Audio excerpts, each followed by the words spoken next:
In the harvest, fields now ripened, there is work for all to do. Hark, the voice of God is calling to the harvest, calling you. Little is much when God is in need. Labor not. You know there is a crown, and you can win it only if you call in Jesus' name. Little is much when God is in it. Labor not. You know there is a crown, and you can win it only if you call Jesus' name. Does the place you're called to labor seem so small, only to know it is great when God is in it, and He won't forsake His own. Little is much when God is in need. Labor not. For wealth of fame. There is a crown, you can win it if you call in Jesus' name. Little is much when God is much. Labor not.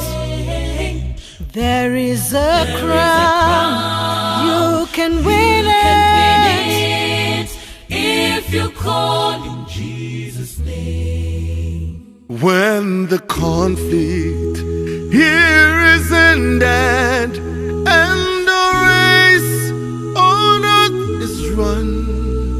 You will say, if you are faithful, welcome home, my child. Well done. Little is much when God is in it. Labor not. You know there is a crown, and you can win it only if you call. Only if you call. Only if you call in Jesus' name. Little is much when God is in it. Count your blessings, name them one by one by one.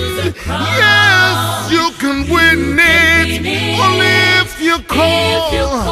Oh, just trust and obey in Jesus. All you need is call in Jesus' name. You know there is a crown only if you call in Jesus' name.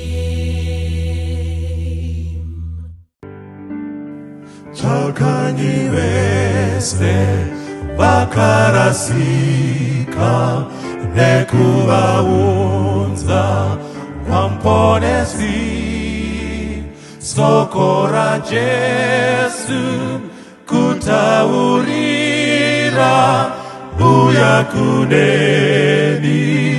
이에아티 엔다쿠레 Kumakomoyo Unzai wafami kumusha Pinzai mdanga Namsuponesi Jesu nyenye Yabaiwa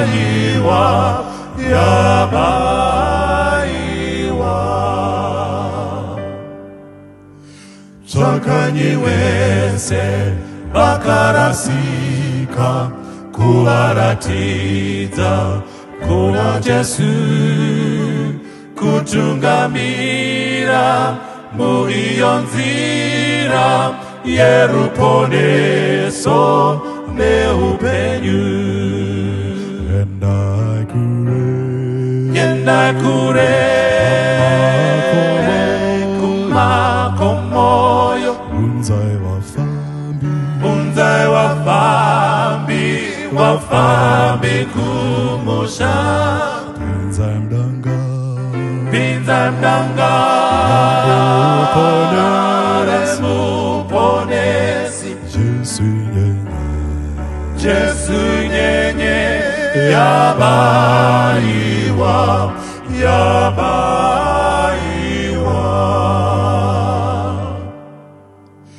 ndizo ndinoda ngekuti Jesu vandidaidza kumtevera kuvabatsira vakarasika nekuna Jesu kuvaudza yenda kure kumakomoyo unzai wafambi kumusha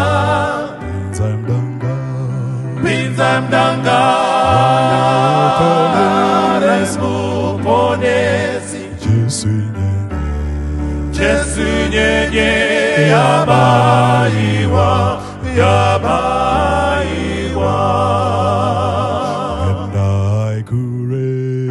endai kure kumakomoyo unzai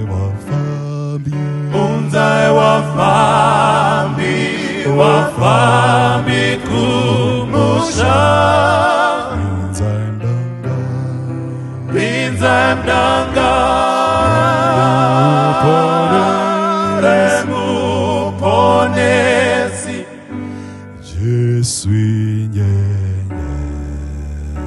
Jesu nyenye yabaiwa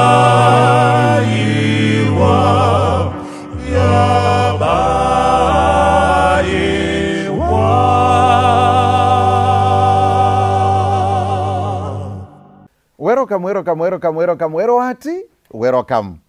Chirongwa chenyu, the journey of life. Yes, bouncing back with a bang. Toda kutenda Mwari zvikuru nekuda kwenyasha dzawo, tinotenda Jehovha nerudo rwawo runotiperekedza mazuva ese. Uye ndoda kukutendai nekumirira chirongwa chenyu. May you like, may you share, may you subscribe, share link yechirongwa chino ichi. Chirongwa chedu Journey of Life, we just talk about experiences, real life experiences that we have been through, the lessons we have learned that we can share and which can be a blessing to other people. That's why tichita chirongwa chino the Journey of Life, tichinatso kuona chikristu nemashanduriro achinoita upenyu hwedu. Ndinonzi Watson Mbiriri, ndinotungamirira hurukuro dzinoitwa pachirongwa chino ichi. Mukati mezuva ranhasi, it is such a joy for the experience that we are going to learn about.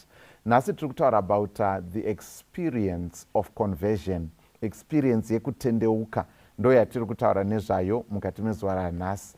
Ndibatsirei vadikani, tichingamidze muenzi wedu, our guest. It's not his first time on the program. Vakambouya vakakoverana nesu tichibata nyaya yemental health mukati memhuri. Welcome, Mr. Tafanana Chirikumarara. Tinokuchingamidzai pachirongwa nhasi. Thank you mfundisi. Kwaziwa do atereri. Tinotenda kuwa pachirongwa. Tinotenda zvikuru. It's not your first time, but there could be someone watching for the first time, cannot listening for the first time. May you just briefly tell us kuti Vachirikumarara ndiani? Who is Mr. Chirikumarara? Okay, my name is Tafanana Chirikumarara. Married man. Nevana vatatu. Mudzimai umwe chete. Amen. That's important. Ndinogara kumvurwi. Ndokwati tinogara with my family currently. Tinotenda zvikuru. You know, just the name Tafanana, it's quite a statement. Yeah, sure. Yeah, sure. It's a statement. Yes. Izita revakuru. Izita revakuru. Okay. Yeah. I like that, you know. Izita revakuru. It sums it all up. Sure. That's good. Thank you so much for coming again to the program. Nasi turi kutaura about the experience of conversion. Yes. Experience yekutendeuka ndo yatiri kutaura nezvayo. So kwamuri imimi tisati tanyanya hedu kwakadzika zvakaitika rini uye kupi kwamakaita experience yeconversion? Pandakatendeuka it was 2003. Okay. Yes, I was in Bluffhill. Ndo kwandakatanga the journey kuva mukristu. Oh, okay. Yes. 2003. Yes. Muri kuBulawayo. Ndiri Bulawayo. Okay, Bulawayo. Oh, that's good. And so zvinoreva kuti kana tichitotaura nezveconversion kana kuti kutendeuka zvinoreva kuti munhu ane mararamiro, mafungiro aaiita, then pachibva pazouya shanduko yekuva muna Kristu, handiti ndizvozvo? Yes. So in your case, what was your belief system and way of life before this experience in 2003? Okay, thank you, Mfundisi. Because of the background, probably that I also shared earlier on in this program, ndiri munhu aigara in various places. Okay. So yes, because ndakagara mafamily dzakati wandei, ndaita pick up certain beliefs, certain faith, ndichingomuvha ndakadaro, but panga pasina munhu ainyatso kunditeera kuti ruta nezveichaizvo. Oh, okay. You're not grounded. Yeah, I was on not grounded on one thing. Okay. It's to a certain extent that when I was in Form 2, I was introduced to beer. Oh, yeah. Just in Form 2? Just in Form 2. Yeah. But there was a certain lady that I was staying with. Okay. She was a relative. Unfortunately, she passed away. So akanga nemsikanzwa. So ndiye watakatanga naye kunwa tudoro. Tuma wine. Then she was also into kushitambanje. Marijuana. So yeah. So by the time that I was Form 2, ndakanga ndakunwa wawa nekushitambanje during that time. Wow. Then I was then sent to a boarding school.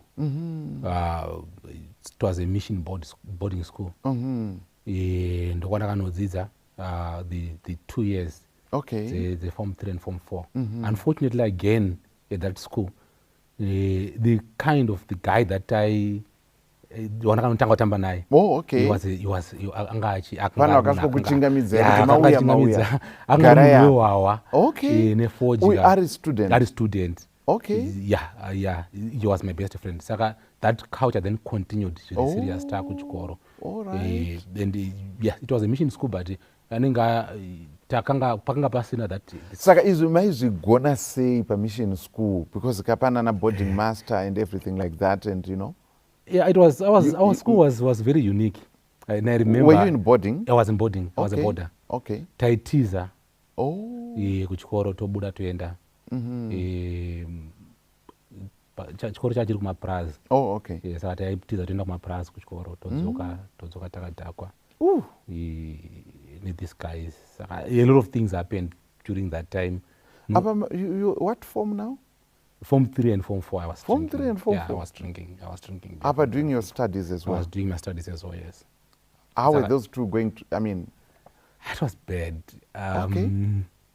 But I thank God that I think it could have disturbed me because I know that patakandopedza Form 4, I had certain people that I was playing with who cried after vaona maresults angu.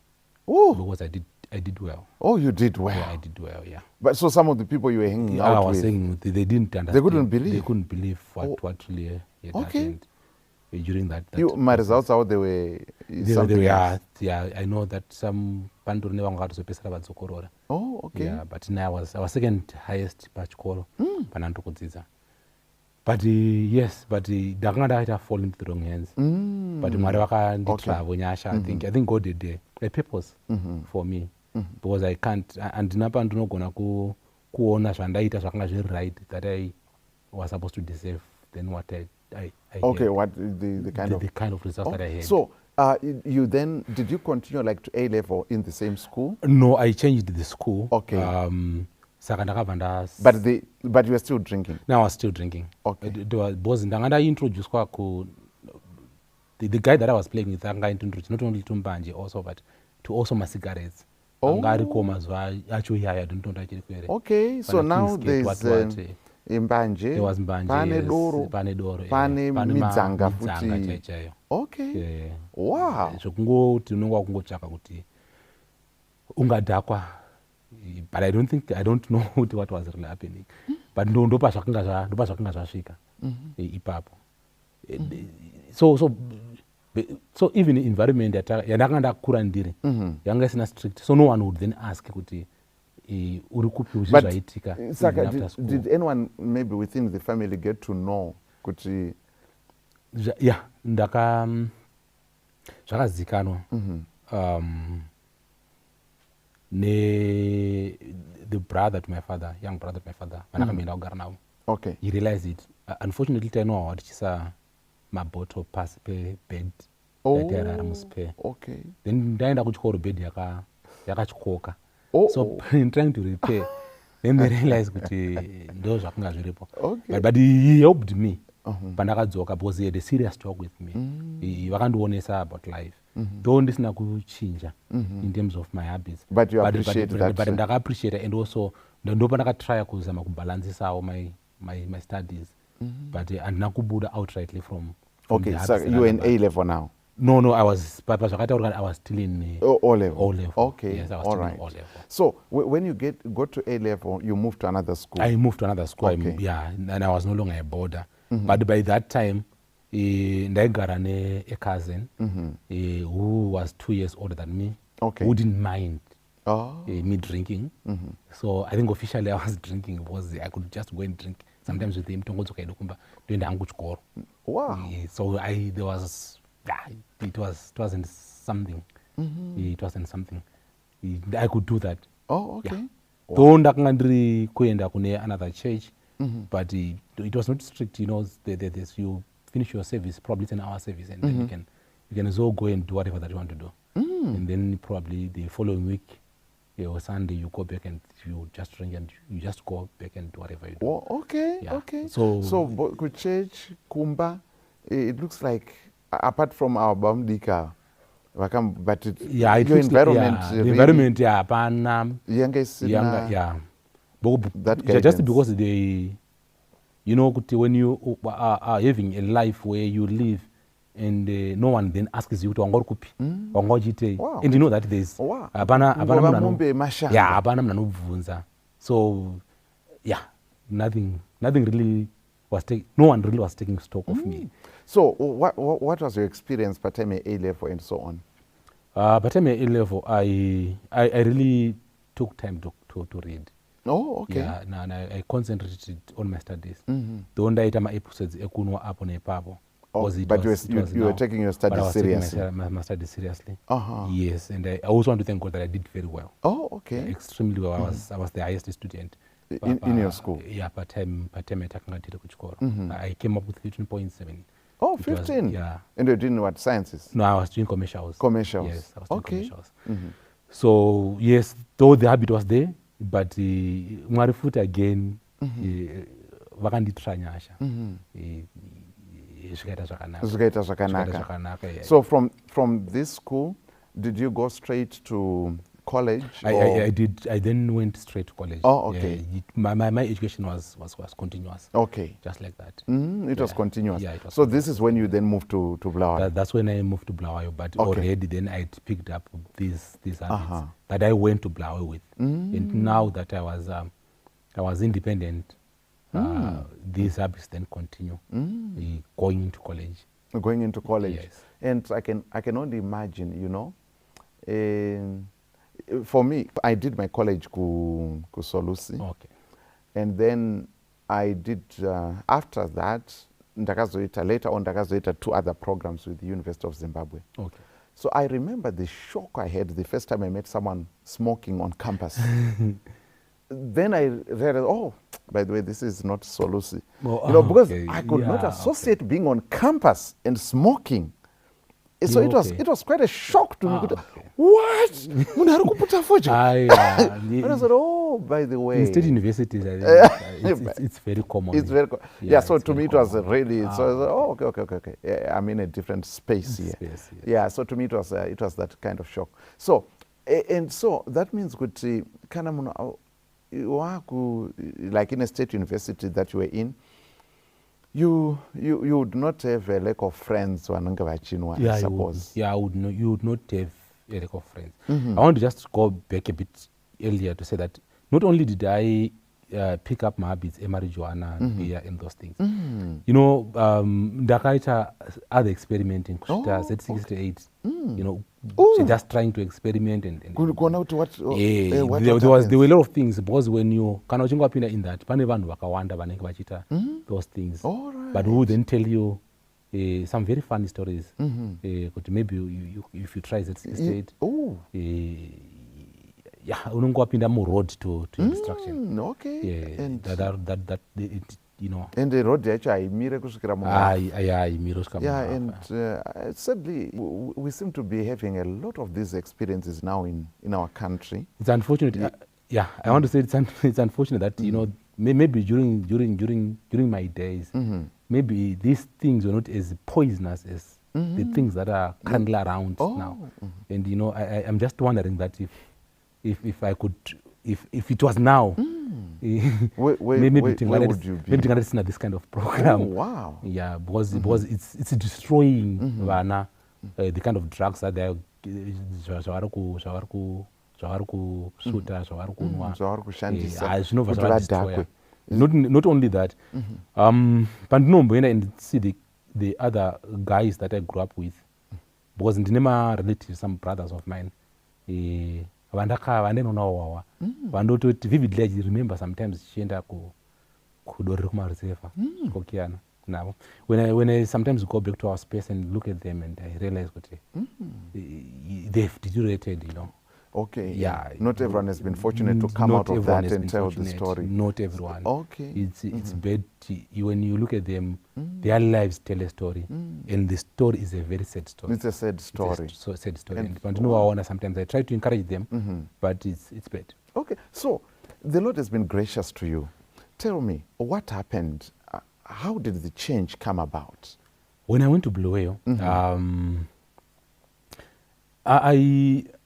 I didn't know about university life. Oh, okay. And I remember when I was doing my A-level, I had a lady teacher who was teaching us.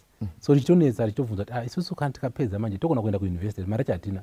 Then she says, if you just pass well, you go to a state university, munopa grants, munongoenda kuchikoro. Okay. So ndavakapedza chikoro maresults achibudana, I just applied. Okay. And for another reason, I don't know for why ndaka-apply ku Bulawayo. All right. Because I had options to apply to use it. Okay. It was near our home. It made a lot of sense. And even vanhu vekumbaibvunza kuti but of all the places, why Bulawayo? Yeah. But you had no reason. Yeah. So I just said ndinoda kuenda kuBulawayo. Okay. So ndatopedza nzvimbo yawanikwa taudzwa madays edu kuti toenda weni kuchikoro. Ndakangotakura bhegi rangu. Okay. Ndobva ndakwira train. Ndakanokwira train muChegutu and I went to Bluffhill. Okay. When I kusvika pacampus, ndakaya kuchikoro. You know, I didn't know. All right. But you are supposed to look for accommodation, all those things. Okay. I didn't know. Ndakasvika pacampus ndikati ndaya kuchikoro. Ndandapekirwa gumbezi rangu nambuya vangu. You know, I had nothing else that I had. No form of funding, nothing. Okay. No, all I thought was that ndongosvika kuchikoro pamwe ndobva ndangopiwa pekugara ndakutodzidza. Okay, yeah. But NUST is different from other universities because haina accommodation. And the dean of student was really quite shocked. Ndikudei panapa. Saka uri kudei. Kwete chikoro. Ndikati chikoro. And hatiti izvozvo panapa uno apply for accommodation and all those. There was a huge story. To such an extent that I think during my first days I had to squat. Ndakanga esquat and chisama kuti ndigone ku I think for about 2 weeks or so. Nditsvaka accommodation. All right. So yes, ndopakatanga manje this journey. Ndakatsvaka accommodation. Yeah. Ndakatsvaka accommodation for quite some time. Ndakanga ndapika some people. One of them was a friend. His name is Pasmo. Tanga tabva tese ku A-level. Oh, okay. So we picked another guy. Ainzi Echishoni Kwaramba. Saka takanga ta 3. Okay. So we teamed up and then takanga takutanga tsvaga accommodation. Oh, all So right. takatsvaka, but it was difficult to get accommodation. I remember one day ndakati, if I don't get accommodation today, I'm going back home. Then I'll apply use it for the following year ndosiyana nazvo. Wow. Ndonirikena. But yes, again, grace was following us. No musi watakawana accommodation. I vividly remember it was on a Friday. Oh, okay. Tatsvaga accommodation. It was tiresome. You know, urutsvaga accommodation in an environment where you are not well versed with the language. So you are trying to impress, but you madzidza mavara mashoma. And I remember sometimes we would say sitting indlu. You could enter one room. Yeah. So whatever that sitting indlu, you could enter one room pela. Kuti maybe zvinogona ko. All right. Yes. Kuti uradza kunsatsitsi. Yeah, okay. But then sometimes you then get confused because taudzwa mavara. Oh, What is sitting indlela? So indlela and indlu. Indlu. Sometimes indlela Yes, could be it's nzira, road and nemba. saka sometimes Zvinhu no confuse ika. Wow. Then you always have this other word. Yeah. So that was the story. So on this day, on a Friday, takasvika tikaona an old lady akagara pamba pake. Tobva tati tiri kutsvaga accommodation. Tobva tati no, it's okay, accommodation iripo. That was good news to your ears. That was good news. Mogona kutanga kugara nasi. That's fine. Just like that. Takafara tikati zvanaka tagona kuenda kuchikoro manje. Vatadzokera kwakune mabhegi edu kuya, vatakura mabhegi edu. All right. Kwamai muchisquat. Vatapinda mu one room yedu. Muri 3. 3. Ndokutanga kugara kwatakaita opamba apa. Okay. So it was on a Friday. Saturday morning, this lady vakauya padhondo vanoka. Okay. Zvikanzi chigadzirirai tiende kuchechi.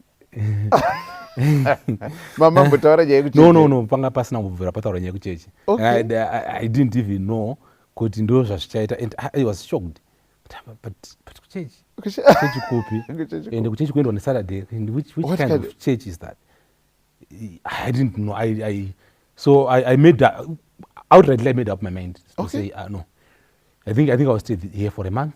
Okay. Then I think after this thing is done, I'm gone. I'm leaving this place. Okay. I can't.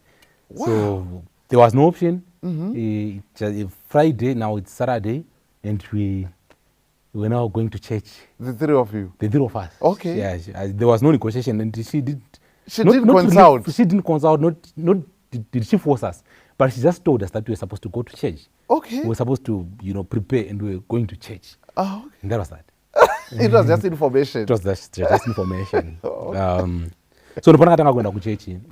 Inonzi Mahachula church. I was staying in Esebe, but inonzi Kilani. Okay. So across the road, kune Esebe, but inonzi Mahachula. So there's a church behind a railway line. Oh, okay. Ndopona katanga kuenda kuchechi. So that was our first day. It was horrible. The church was not complete. Okay. The church had no benches. So panga pane zvidhina blocks. All right. Zvataigara pazviri. So zvairwadza kugara. All right. Now the most unfortunate thing is that quite around Ndebele, and we were not getting any idea what zviri kuitika. Kuti pari kunzi kudii. I didn't have an idea. Your Ndebele was still it weak. was not. It was unborn. It was unborn. It was unborn. Taidombonetsa kana kuti greeting yacho nditase because we were trying to learn. Okay. So tanga church 9:30. I think around 10:30. Vanhu vakubuda. I didn't know kuti vanhu vakubudirei. Vanhu vakatanga kubuda muchechi vachienda. Yeah, vanhu vakuna masabazo class. I didn't know that. Saka then ndakakwenya the other guy naye. H2 had an Adventist. Anga ari an Adventist. Oh. But he was not showing. Oh, okay. Then that he's an Adventist. I didn't know. I didn't. I'm not a later on that this guy is an Adventist. Okay. So H2 then he says, Adventist angari secret service. Yeah. I hope he's watching the program. So H2 I'm asking him kuti takwenda kumba. No. Twenda sabasku. Okay. Asatatanga. No, I had the church background. Okay. But the background was 1 hour. We're done. Okay. Tatuna naenda kuma class vadzidza panchatanzwa pakati dzokera futi. Tapedza 12 o'clock. Kati apa tapedza kanzi no. Tikudzoka. So I can imagine. So tatadzoka, but it was bad. Okay. Then thereafter the lady was not very strict for the afternoon. Oh, all right. So I remember tichipedza ndanga ndajoina team yebhora yeuniversity, the NAST soccer team. They were in Division 3, so I was playing. Though I really never played because ndanga ndiri pabench zvangu. Okay. But I was well, in the team. So sometimes then maskati and ndaizoka tobva tinoenda kubhora nevakomana todhakwa todzoka tadhakwa. Okay. Tozongopinda pamagokota akadhakwa zvedu tadzikama tongorara. So it continued for some time, drinking and smoking again. Ndisati ndazvibata kuti ndiri kuita nezvei. Okay. I think it was the first month. I know that takazotanga kutaura nevamwewo kuti patienda kuchiita but tasati tichikunzwa, so panga pano tinoti maconcessions ekuti tinogona kupota tichinzwikwa, and also takatanga kupika language at least kunzwa. Takatanga kupika and we were learning. So I remember ndakuita decision kuti but I think I need to stop drinking beer. Yeah, I need to stop drinking beer. All right. But I think one of the key things that happened is this old lady, kutongugogo mahlahla. Ugogo mahlahla. She had a library. Mumba mavo. My books, I think most of Adventist homes I think it's neka library. Yes. So naturally I'm a reader. I read. Ndonoverenga zvakanyanyisa. So I got a book mu library ranga rakanzi Health and Wellness. Ndo book randatanga kuverenga. Yeah. So I read the book and I finished it. It was a beautiful book. It made a lot of sense to me, and I made certain decisions before I was an Adventist to say, iri book iri, in terms of diet, I think iri kutaura kuti vanhu vasadla nyama, haina kuvanakira, in terms of their health and all that stuff. They said I want to leave meat. Okay. Yeah. I said I want to leave meat. So I said, andijajiki. Before you are not even baptized. Yeah, I was not even baptized, and I had not really made concrete decisions. I think even towards really leaving alcohol. But then I said, no, these things makes a lot of sense. Okay. When I read it, it made so much sense to me. And I said, I'm leaving. Okay. I'm no longer going to eat. I made my decision then. That was that today. I said, no. And Chada. That's interesting. And Chada. So you're a very decisive person then. Yeah, and Chada. Then the second book that I read, so I then decided that I was going to be a Christian. Okay. But I was not going to be an Adventist. Oh, okay. Yeah. There were certain things that I did not understand.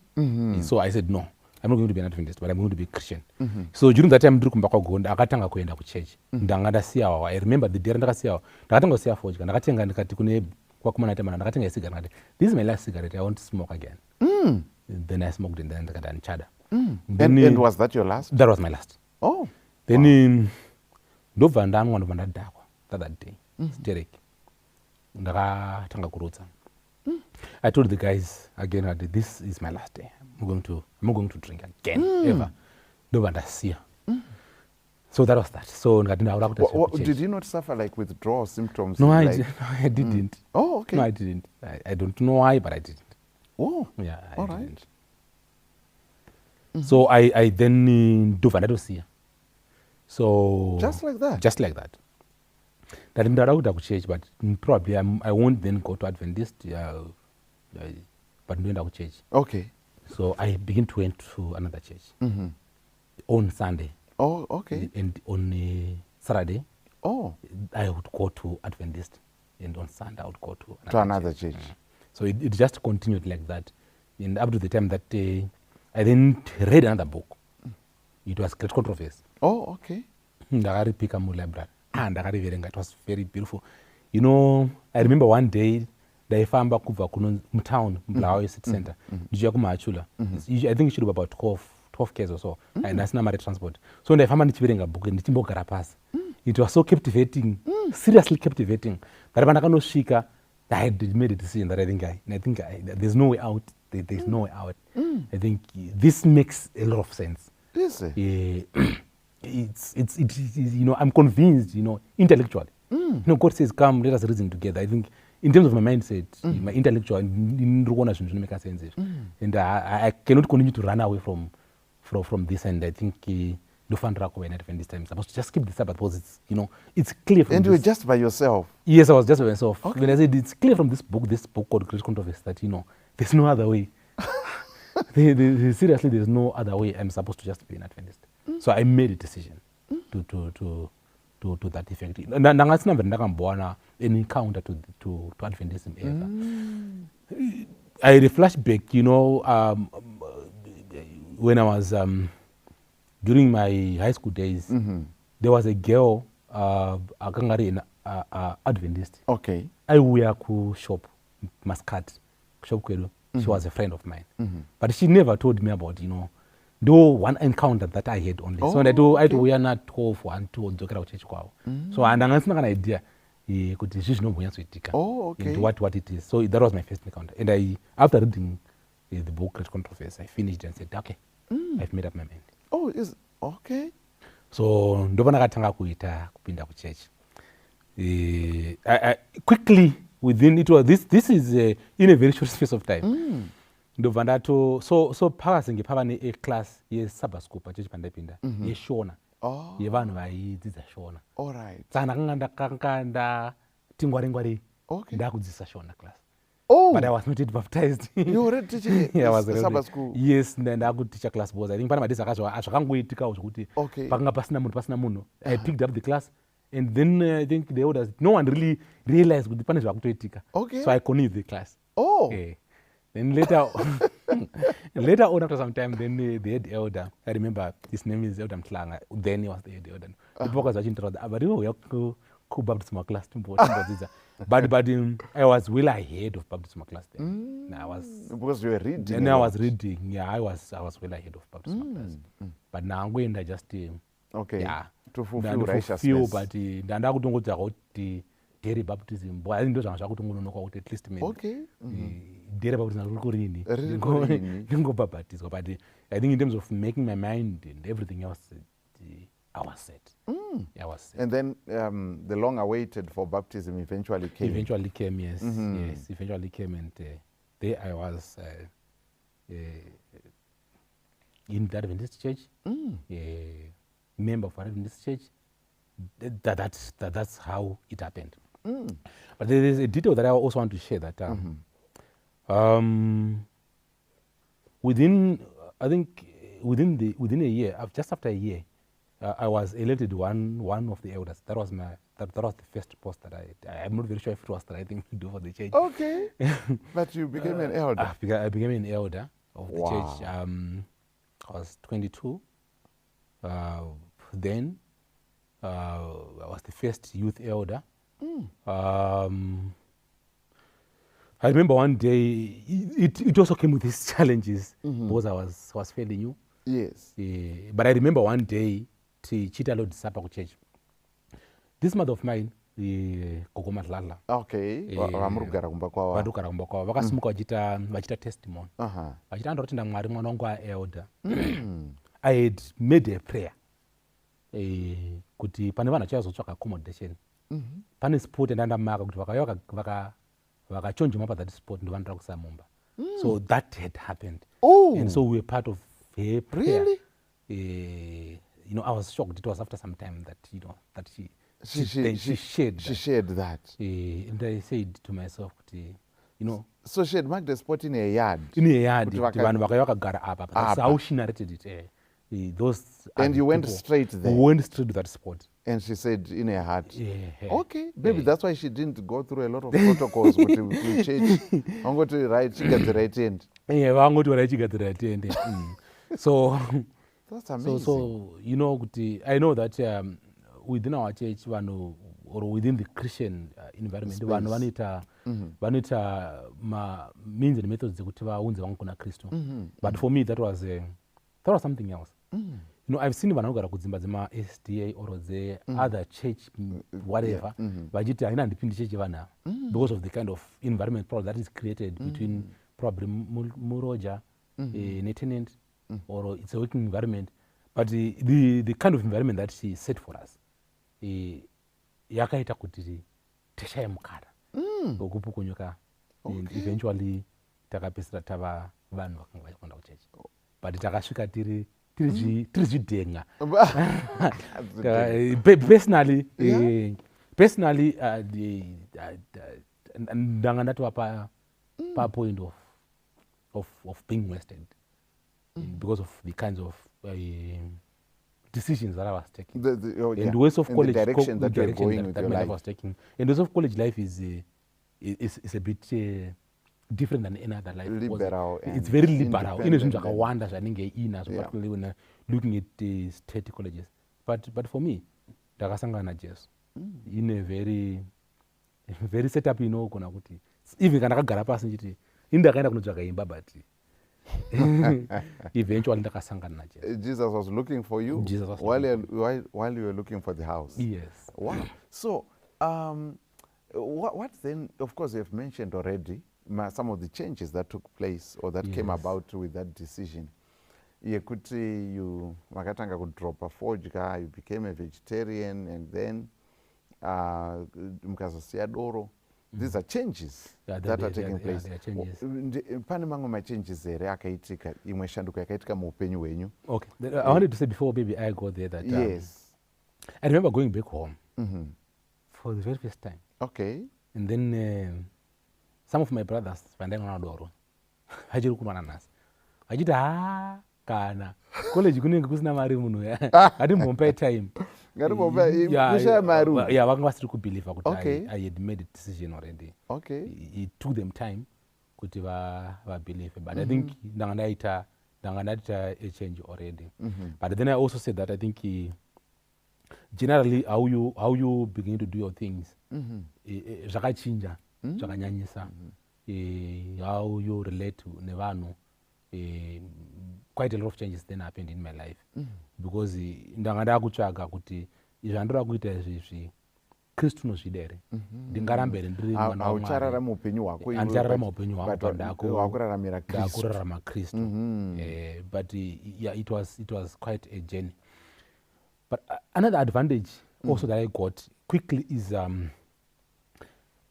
ndakakasika pacampus pakanga pane in association Okay. yemaadventist akanga aripo. So zvakaita kuti ndikasike kukura because vakanga vaine matimes avakanga vachimita pacampus. Okay. Vanotelebesi vachiita mabible studies. Okay. Saka ndakabva ndangonopinda mugroup iroro. Ndozvimwe zvakandibatsira because I remember kuti pana ndiri pacampus before I really made a decision, but after I had made a decision to become a Christian, ndakanga ndichitsvaka pacampus, ndakanga ndichienda kuma unions or kuma associations akati siyanei. Okay. So I would go to this association. Maybe then I would go to the Adventist association. All right. You're Then, still yes, searching. Yeah, I remember I would go to an association ndaigona kuita maonary prayer too. Imwe yagona kunge yaitwa on a Friday. That association. Then imwe yaitwa after Sabbath. Ndoenda kwese. Okay. But kunast Adventist association, there was a lot of reading that was happening. I think Okay. it then helped me.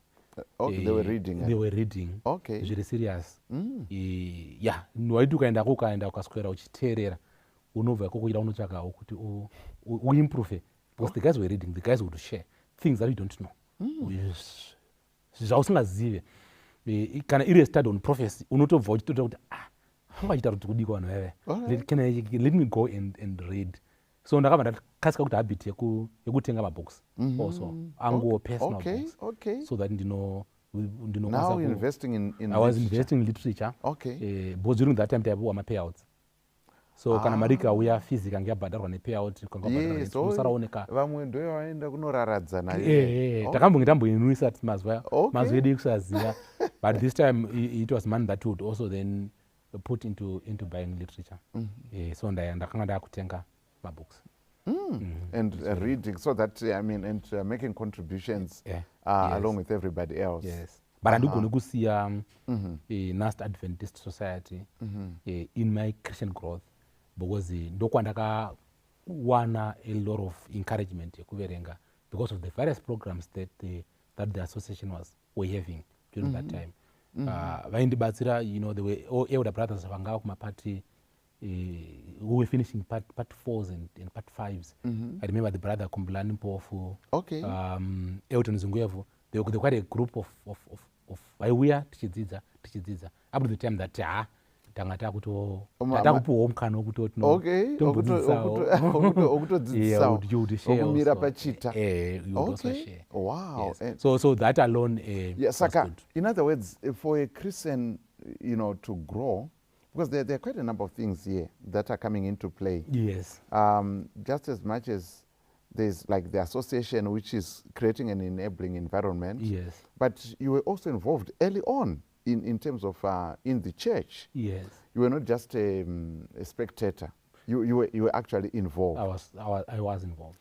And you took it upon yourself to read or Yes. to study. To study, yes. At first, when you're reading like these books from Gogo's library, and then now you are buying your own books. My own books, yes. Okay, Saka, you would say there's a difference ku mutendi anoverenga neanongomirira kunzwa zvaverengwa nevamwe.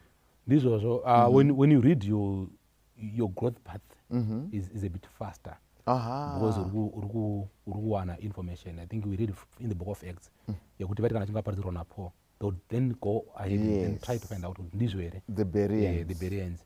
So when you spend time reading, when you spend time praying, when you also spend time sharing whatever that you have learned, read, unowana mukana wokukura zvakanyanyisa. So reading, praying, sharing. And sharing. So those are the key ingredients for Christian growth. Zvikasaitika izvozvo munhu akure. Munhu akure. Or yes. Akure. Yeah. So in other words, there's when a person becomes a Christian, and they are not sharing, they suffer standard growth. They suffer standard growth. Yes. They suffer. They suffer standard. Okay. So what are some of the? Did you experience any, like challenges as a new Christian Adventist and so on? I think the only challenge that I faced initially was to do with language. Oh, okay. But I thank God that I learned. Oh, you learned the language. For purpose of communication. Yes. I've learned my ndebele. Okay. For purpose of communication, and I understand. But that could have been a major challenge for me. Then also, also in terms of leadership, I was young. I was 22. I was new in the church, and you get into church leadership. These are boards that stays for a long all time. kinds of cases. Yeah. So sometimes kana ukashaya vanhu vanokubatsira inogona kuva a breaking point. Okay, because unongoita sekuti waenda ku deep end. Unongoenda ku deep end. Unongoenda ku deep end at a very tender age. But I thank God that I think Mwari vakanga vaineni, and I wona council vamwe vari elderly, vamwe vari I know the likes of Elder Kumalo, there was the Elder Spanda the late, vakanga vachibatsira. And also we also had takakasika kuita a small community yevanhu who would also speak Shona. Okay. And one of them was who could also help us. One of them was my Vuma. Okay. She then sort of take us and encouraged us and helped us, seriously.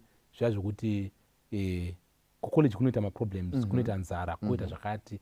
Saka chechi yakabva kwakabva kwavagumba support system yakanga iripo. Okay. Kana tava nenzara taenda kumba kwamaibvuma tinongoziva kuti tinongonodya. Okay. Every time that we would go there, Wow. we would really know that you will do justice.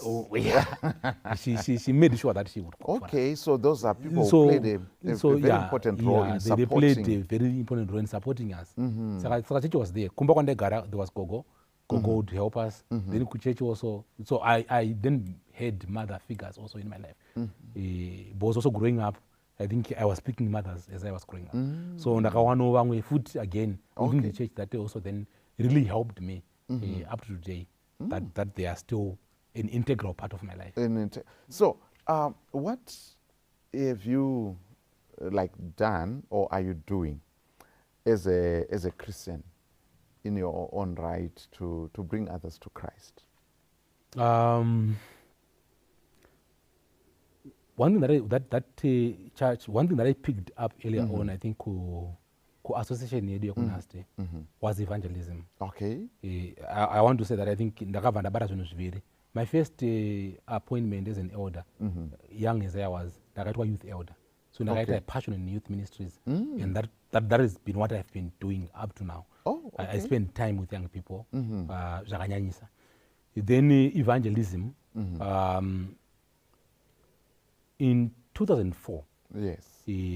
Nast Adventist Society started a program, in the Mission Go, where they were saying that for a year, for kana uchinge wapedza chikoro after 4 years or 5 years, unofanira kupa Mwari 2 weeks. Okay. Usarenda kuarrangement, please give God 2 weeks. Usarenda kubasa, give God 2 weeks. So the program was structured in such a way kuti patopedza kunyora ma-exams, final exams for either part final or those that are going for arrangement, you are then supposed to go for a 2 weeks mission. In a pre-selected area. The association say that we would go to unentered areas in Zimbabwe. Oh. So ndo pakatanga it started kukadowata in Mount Darwin. Ndo pakatanga this program.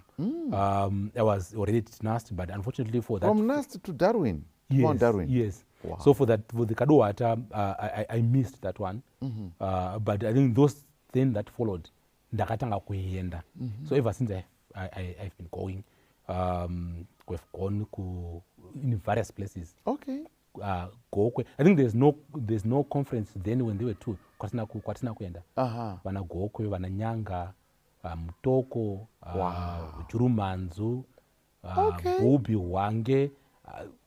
We've been globetrotting the whole country. Wow. So that, it's one that then had excited me. So ndaka, that involvement, that participation. We have gone to so many places, planting churches. So many places. Planting churches. Planting churches. What are some of the highlight experiences that you have had in doing this? Some of the experience that we have had, kutongota, witnessing properly, sharing Christ with the vanhu vanofunga kuti vanhu avagone kugamuchira Kristu. Towana mukana kushare now. Maybe masvika pamba peng'anga. You share. Kusvika munhu awana conviction kuti zvichokwadi kuna Jesu anoponesa vanhu. These are the experiences I remember sometimes preaching. Uchitoparidza padhuze pemagurosa munoto yakadhakwa oti but ndanzwa shoko. Yes, ndikunwa doro mukoma but ndanzwa ndira kugamuchira Jesu saishena muponesi wangu. These are some of the experiences that we've got, and also even seeing God in terms of even funding this ministry. Because this ministry is funded by the former NAST students and other like-minded vanenge vachibatsira. And we've seen God kuti zvichokwadi munotanga program Mwari akatopindira zvikatofamba. Yeah. So that has been my journey. Moving around the country, Zimbabwe. Yeah. Wow. Yeah. And within that experience, Fundesing, yes, there comes also a very beautiful story. In 2006, 2007, I had finished at NAST 2006. So 2007, there was a mission, kunonzi Indarama Kwekwe. Okay. There's a mining area in Indarama. So I went ku Indarama Kwekwe. So takaenda witnessing groups, even 33. Okay. So in that group I had one young man called Ndumiso Mangena and a young lady called Beatrice Mbota. Okay. So takaita witnessing tese. Tichitofamba tichitoparidza. I just did a day.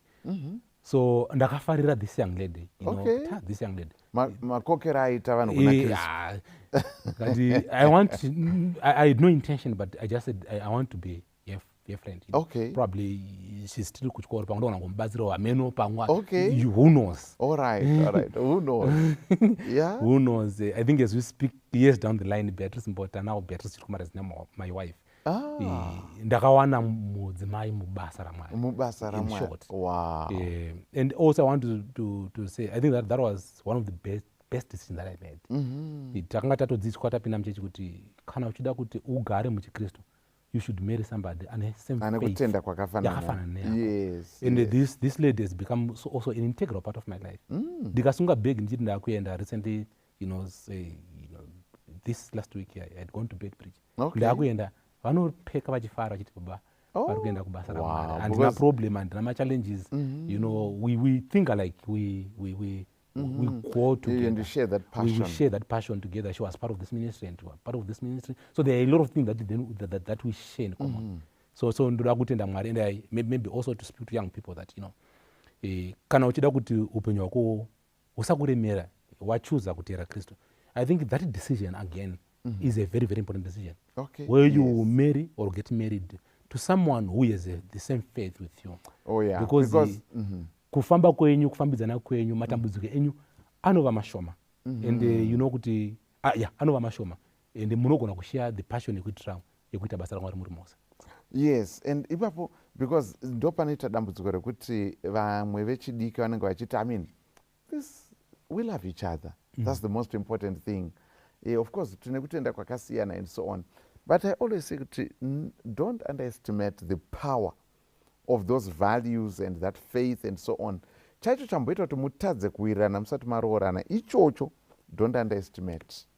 Nekuda kwokuti but the beauty yekuwanana muine kutenda kumwe chete, it can be such a powerful and explosive combination pakuita basa raMwari, and which I guess is your experience. Sure. And your situation, because you really do quite a lot of ministry. Yes. And so you have continued since those years, like 2000 and I was at NAS 2002. yes. So I've continued to be part of this ministry up to today. Yes. There are people that I now do ministry with. I was at NAS when they were a year old. Oh, wow. Yeah. And I was with them, and I was telling them that I was at NAS in 2002, and somebody was saying that I was just a year old. But the beauty is that we share experiences, and kuti basa raMwari ariritayiwa aririzayiniwe. And this memorization that I also have, I also share with them, and we know that I think they also have time also to share with others. 2 Timothy 2, triple to Timothy. Okay. Paul says that Timothy. Yes. He says that kuti zvatakakudza pakati pe-many witnesses. Yes. Also give pass also on. To those, pass on to that. Who are able to teach who others. are also able to teach others. And that has been my joy to work with these very, very, very young people to me over these years. So does Gogo, what's her name? Ugogo Matlala. Ugogo Matlala. Does she know that you have grown to be this kind of person with all this ministry, and it all started in her house? I guess she knows. I hope she'll also be able to watch this ministry, this program. And I also want to say that I love you so much.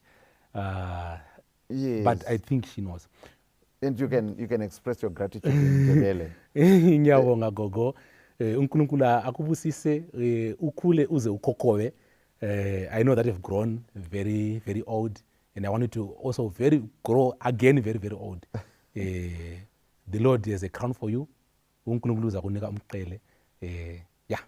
I hope she'll be able to see it.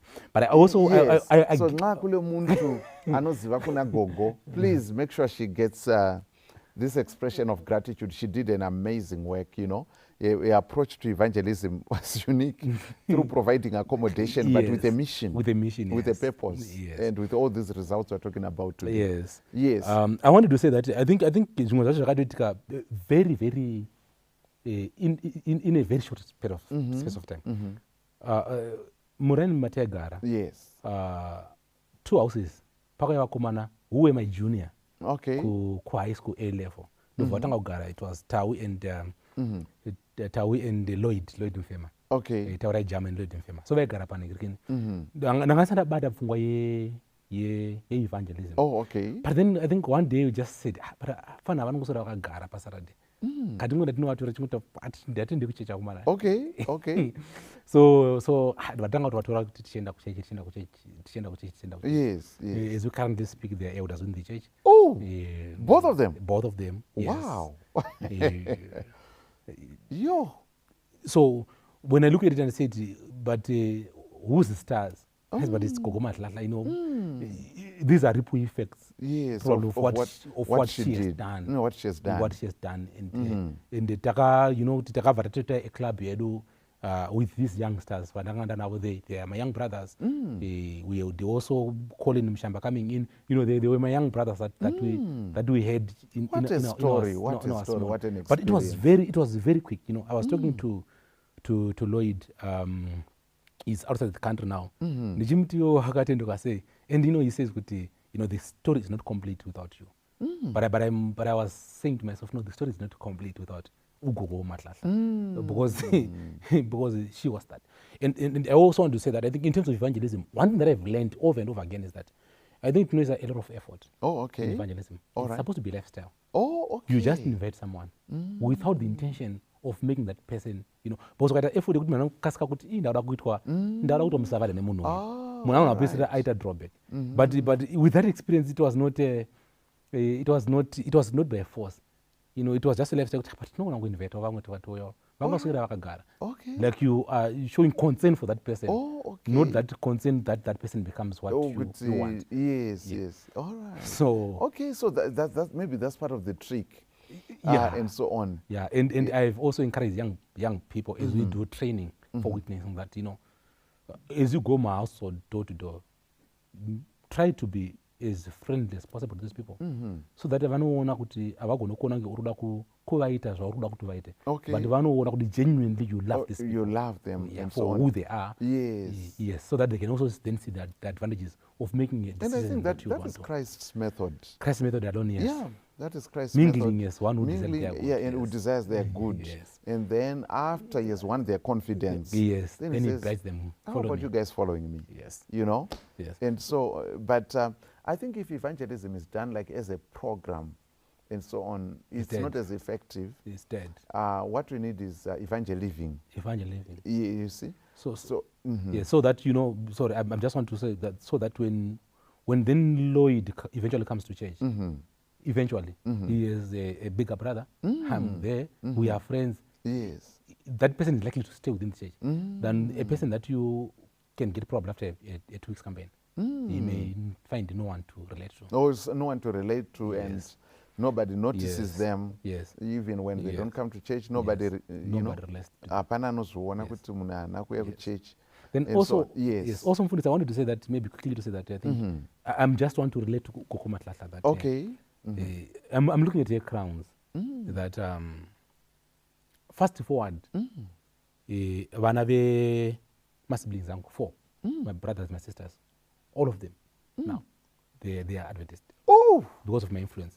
But is it because of my influence? But I also then, take it back to Take it to where back to where it started. Yes. So all I'm trying to say is that changing one life is a ripple effect. there's a ripple effect. You may not notice it, she may not know it, she may not understand it, but what she has done in this life is more than probably what other people who may be known for being serious evangelist would do in their lifetime. Wow. But by just looking at one person. And one is a number. One is a number, and I know that our church normally says, one member, one soul. Yes. It's critical. I think It's in your critical. lifetime, Yes. if you could just do one, One. Okay, even just in a lifetime. and you're done. One. You're done. Yeah, because, was it David Livingstone? We had just one convert, I think, of Botswana. But that one really made a huge impact. Yes. Many other people are coming to Christ. And, when you read the book of John and you see Jesus and talking to Nicodemus, he was just talking to one man. One man, yes. But, The impact. and the message that it was like it was a multitude. One is a number. Yes. And we should not, and the power of, friendship, befriending people, Yes. genuinely desiring their good, Yes. and inviting, the power of inviting was Ugogo invited you She people. invited. And you also invited Yes, others. yes. And so on, and getting involved early on, and so on. Yes. Yes. Are there any other thoughts you may want to share quickly about how, as members, maybe we should relate to newly baptized persons, or words of encouragement or wisdom that you'd want to share with people who are maybe new in the faith? I would want to say that I think the church offers us opportunities to grow. And the only way that you can grow is by reading and actively participating within the program. Straight out of Nagarem Church, I want to say this Yes. clearly. Vanhu vanosvika votanga zvokuimba, seriously involved in music, they stay in the church for a long time. People who are passionate about Pathfinder and Master God, they stay within the church for a very long time. All right. People who are passionate about evangelism, they stay in the church for a very long time. But the people who do nothing in the church, Yeah, who do not eventually, participate. eventually, they will just leave. Pane pfuma yako ndipane moyo wako. When you invest your time within the church, you would want to stay in the church for a very, very long time. So my encouragement is that I think let's work for the Lord. Ngative ine ma ways eku evangelizer akasiyana akawandisa adigona kudzidzisa vanhu. No one knows kuti munhu anogona kutanga una matira maroja ese anongati pamba pake kuti wese apinda pamba pangu. Yeah, wese anongapinda pamba pangu ato ndewangu anditika kugamuchira hapana. It's an unconventional way, but it works. But it works. It works. Anditika inogona kusashanda kwauri, but unogona ngone yako nzira yayo unogona kufemerwa nayo naMwari, because God speaks to us in our very own way. Mwari anotaura nesu izvinoita. And then I also want to say fundis that unogona ngochigara pamba pema Seventh-day Adventist. I think it was by God's design kuti uve mukristu usazvitarisira pasi. Mwari wakakuisa ipapo. Unogona kuchigara mumba even nevamwe vanhu vari makristu usazvitarisira pasi. Mwari wakakuisa ipapo for a purpose. For me ndakaiswa pandakaiswa for a purpose. It was not by chance. It was by design. It was God's design. And nakungomuka ndavapo ndakasangana naMwari ipapo because God had an appointment with me. Just like Paul. Haana kungofunga kuti ndira kuenda kuDamascus. Panga paita appointment. Mwari wanga wafemera. Mwari wanotifemera toenda, but sometimes hadizvitore serious. You are being invited to probably it's a camp meeting. Probably, take those things seriously. Take those things seriously. It could be, the beginning of the rest of your life. Yes. With that invitation alone. Yes. And wow. And how the magnitude of the changes that the Lord has brought in your life. Kukura kwe shanduko yaunzwa na Mwari muupenyu wenyu, and the impact. And one day we're going to tell the story, the evangelism that you are one of the mission goal. Yeah, yes, mission goal ministries, yes. Yeah, watch this space. One day we're going to share this because it's such a rich story and rich experiences. So thank you so much, Mr. Chirukumarara, for coming and for sharing this experience. And I believe that it has really edified somebody out there. Brothers and sisters, we just want to thank God for his love and his mercy. Nyasha dza Mwari dzinotishandura, dzinotivandudza. Kunogoneka kuine mumwe ari mupata wesarudzo. You're not sure which way to go. May you pray earnestly. May you read contemplatively. Listen to the Lord of the voice, to the voice of the Lord, and let the Lord guide you. You will hear a voice saying, "This is the way. Walk in it."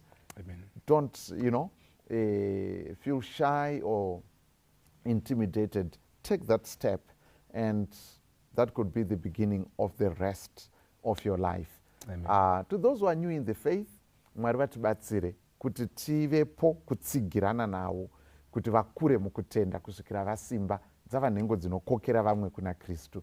Mwari vatikomborere, vatiitire zvakanaka. But before we go, Mr. Chirukumarara, please would you mind praying for us, and don't forget to pray for Gogo. Okay. Yes. All right. Ngatinamate. Babura kumuchasa kudenga. Totenda Jehovah ngatunga dzino, we thank you for the program that we had. Tinotenda Mwari ne my listeners vose vakateerera.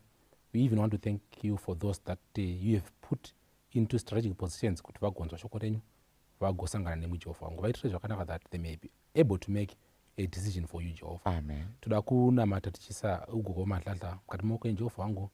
We know that Mwari ava munhu mukuru. Toda kutenda Mwari nechidiso chamakaisa mukati memwoyo wavo chekuti vaite evangelism in a very different manner. Mwari chatinonambata ndechekuti Mwari inomanga vaitira zvakanaka, varopafadze mukukura kwavo, bvisai zvifo zvezera zvakawanda Jehovah wangu, muvaitire zvakanaka. I wish Jehovah that these stories and many other stories can be shared on that great morning day Jehovah patichasangana nemi muchidzika namakore. Titire zvakanaka, mutiropafadze. Musa Jesu Kristu namata. Amen. Amen. Ngandifane na Jesu awe mponesi wangu, jizaze nyine rudo, nipawise jiwa. Ngandifane tifambisa Jesu murendo rweri pasi tiri murombo mweya karaine nimponesi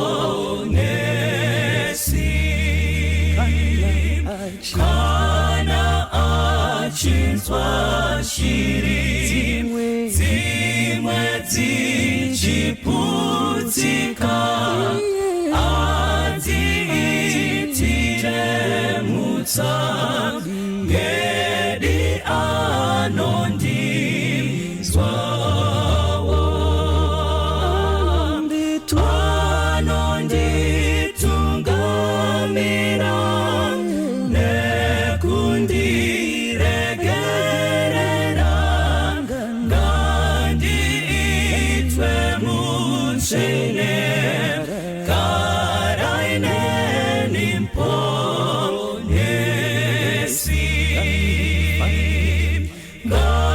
ngandifane naJesu mukurarama kwangu ndizorore kunemwi panzvimbo inyerere ndibarwe patsvaini nerudo rake Jesu ngandiwe nerutendo ngaraine nimponesi ndibarwe patsvaini nerudo rake Jesu ngandiwe nerutendo ngaraine nimponesi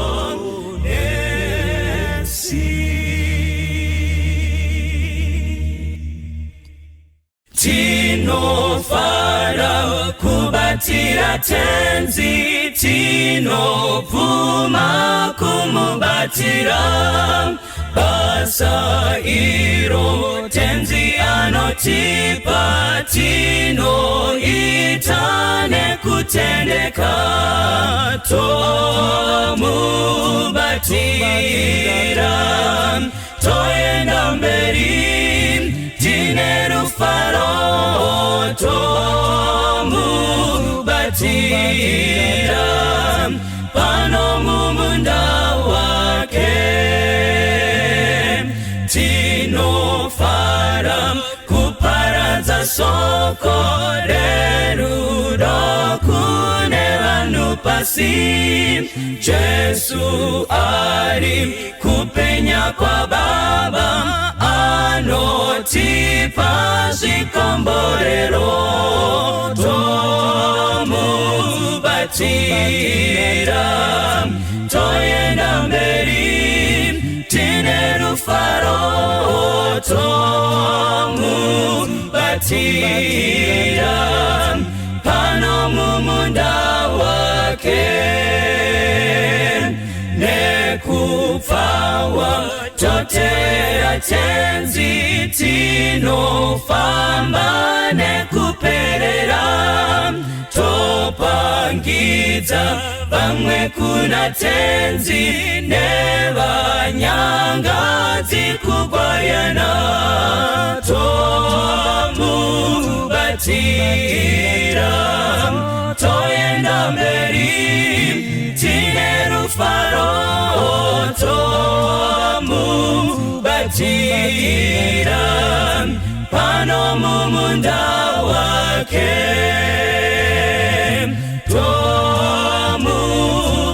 tomubatira toenda mberi tine rufaro tomubatira pano mumunda wake.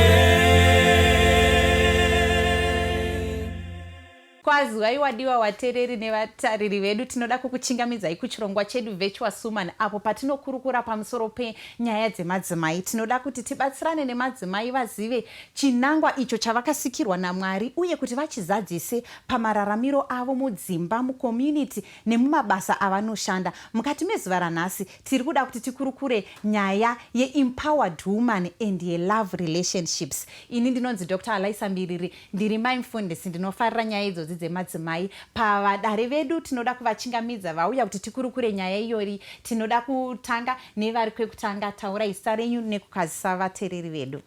Kwaziwai vatereri, ini ndinoitwa Lisa Chinyama, ndiri musikana asati aroorwa uyezve ndiri lawyer. Kwaziwai vadiwa vatereri nevatariri, ini ndinoitwa Mai Ngwenya, ndiri mai ndiri kutasira kuve mbuya mazuva ari kutevera manje, uyezve ndiri munyori, ndiri muparidzi, ndiri murimi, ndinotenga nekutengesa, saka ndiri business woman. Tiri kuona tinawo maempowered woman kubva kuna Lisa, our lawyer. Tina mama vedu ava vanonyora mabhuku pamusoro pemadzimai nemarelationship iwawo. Yes, ngatiendei nevari kurutivi urwu. Kwaziwai hama wadikani, ndinonzi Pastor Chaukura, ndinonyora mabooks akanyanya nemhuri. Saka tine Virtuous African Woman ratiri kufamba naro mazuva ano, ndiri zvakare marriage counselor. Kwaziwai vatereri nevatariri, zita rangu ndinoitwa Sharon Manangazira, ndiri mukadzi wemurume mumwe chete, uyezve ndiri mai, and I'm also a corporate lawyer. Tinoda kutenda. Pane vamwe vaitoti kopa Virtuous Woman sei paine munhu wechirume. Pastor, tinotovada tavanzwa kuti vakatonyora bhuku iri The African Virtuous Woman by virtue yekuti vane bhuku ravakanyora pamusoro pezvatiri kukurukura pano zvemadzimai zvakatokosha kuti tive nawo pano. Pane vaita saka madzimai acho hamugoni kutaura muri mega here, saka muri virtuous pakuti chii, asi kuti zvakakosha kuti tikurukure nyaya iyi nemastakeholders ese. Varume varipo, saka zvakatotikoshera kuti tive nevoice revarume. Saka patopic yanhasi mama, tiri kuda kutaura nezvei, tiri kuti the empowered woman and her love relationships. Ndinasa kuti patiri kuti empowered woman, tiri kutaura pamusoro pemudzimai anodescribewa pana Genesis chapter 1 verse 26. Mwari paanoti let us make men in our image, let them have dominion. Saka Mwari paari kupa instruction asi kupa kuvarume chete, ari kupa nekumadzimai. Saka this woman munhu ari kuziva zvaakasikwawo kuti adominate not other people, but kuti avewo nesimba pane zvinhu zvaanofanira kudominata. Even mumarelationships akanoziva maboundaries, but anoziva kutoti neniwo ndine zvandinogona kuita, ndinogonawo kuita ndichigumira apa. Saka munhu ane zvinhu zvakawanda zvaanogona kuita, but anoziva paanogumira. Hanzi Genesis 1 verse 26 yaipa dominion, yaitopa kusanganisira kuvakadzi zvese, vakadzi nevarume. Yes, Pastor, tibatsirei empowered woman. Yes, Luke 2 verse 52 panonzi Jesu akaenderera mberi kufadza Mwari nevanhu achiita zvakanaka mukukura. And empowered zvirova kuti uri kukura. Ndichapa definition yambuya Google neyambuya Ellen G. White. The process of becoming stronger and more confident in controlling your life and claiming your rights. Saka uri kukura pazvese nekukwanisa kuzvimiririra usina chinokutyisa, uchiziva kuti wakasikwa nomufananidzo waMwari, uchifadza Mwari, uchifadza venharaunda, uchiramba uri munhu ari upright asina zvaanopomerwa. Saka Ellen White mubhuku rakanzi Evangelism page 465 to 471 inotaura kuti munhu uyu is an instrument of righteousness, and an empowered woman can do greater works, especially in the home and in the community, and reaching out to save souls that are going to be lost so that they won't be lost. Zopedzisira yoti it's a messenger of mercy.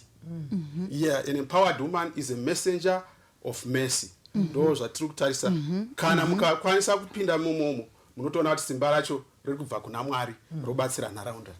Ndinoda kutenda kuti ipapa mabalansisa nyaya yekuti munhu ari kuziva kunyange marights ake. Handiti kamati this person is getting stronger.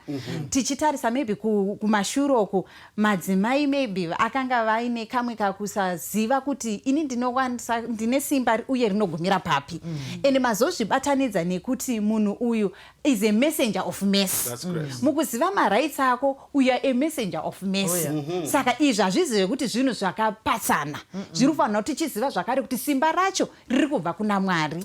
Saka takuchida kuti titarise kuti empowered woman uyu wamadefina uyu takumisa murelationship yekudanana. Handiti ndizvo zvoga tinoda kumisa mucontext yekuti murelationship yekudanana aidha ari musikana kana kuti ari muwanano. Handitika ndo zvatoda kuti tikurukure panapa. Tisati taenda ipapo maybe tombotarisa kuti tine mhando here dzakasiyana dzema empowered women. Regai tinzwe kuna Mai Manangazira. Yes, tinadzo doctor. Mukatarisa muchaona kuti tine vari spiritually empowered. Kana tichitaura kuti spiritually empowered, tinotaura kuti they have a deep connection naMwari. They have that ability to connect naMwari. So zvinotaurwa napastor kuti their strength or their source of strength comes from God.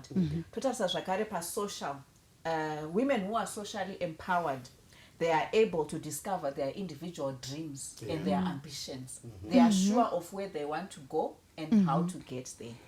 Totarisa zvakare pa-educational, women who are empowered vakadya mabhuku kana kuti vanodya mabhuku to the highest possible level, whether be it PhD, whatever level. Uyezve havangoconcentrate pa-professional setup chet. Even tumwe tuma-certifications vanenge vaine madegree vachisanganisa nema-certifications kuitira kuti vafambirane nenguva in their various abilities educationally, that is.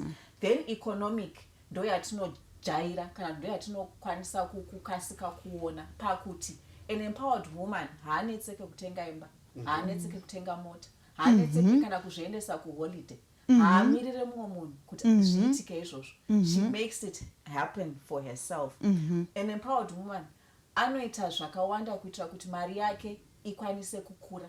Anogona kunge aine ma-investment portfolios ainawo handitika.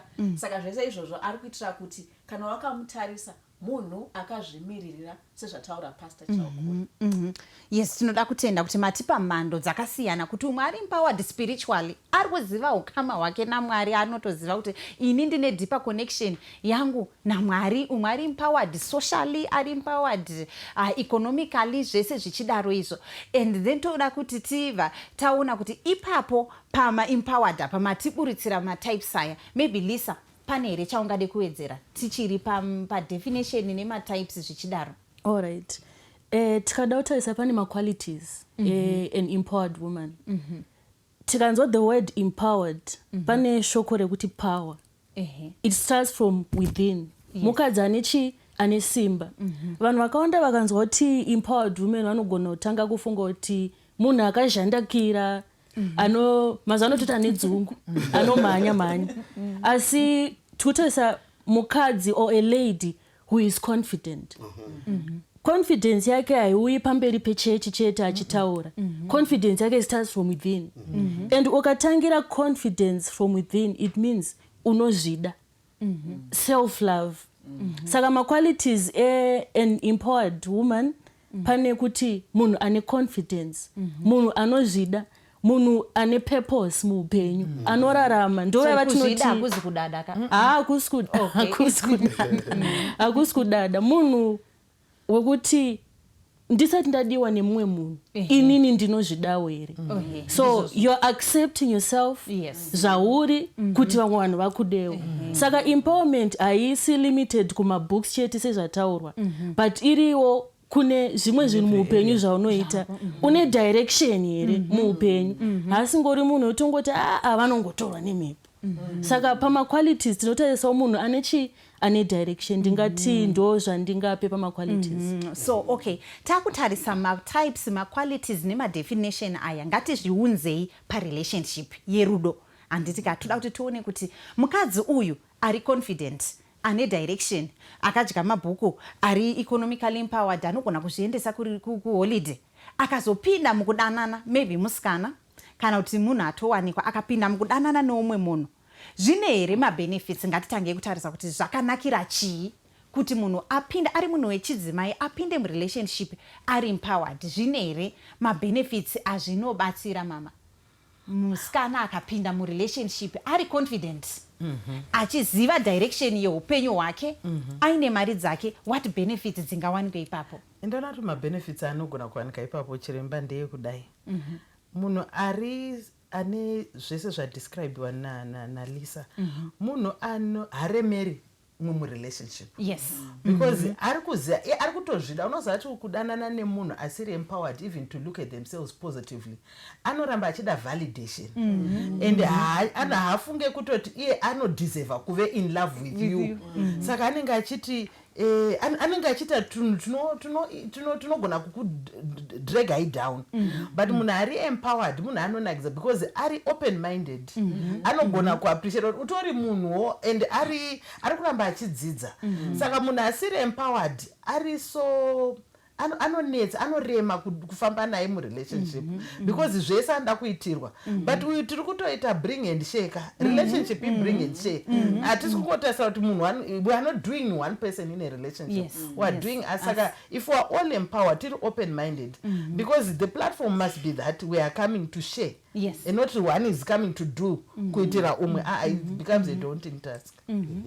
Saka hauzi burden murelationship, handiti kandizozo. Yes, pastor, musikana akapinda, mai vakapinda murelationship vari confident, vari empowered, zvinobatsira chii murelationship? Very good. Anogona kuimprove status yangu inini semukomana. Iwe une chipo chokudai izvi, ukachidai chidai izvi ndokubatsira sei? Vamwe vanoti ukadai iyewo wofunga outside the box, wounza ma-resources into us, setaura kwaita maiguru.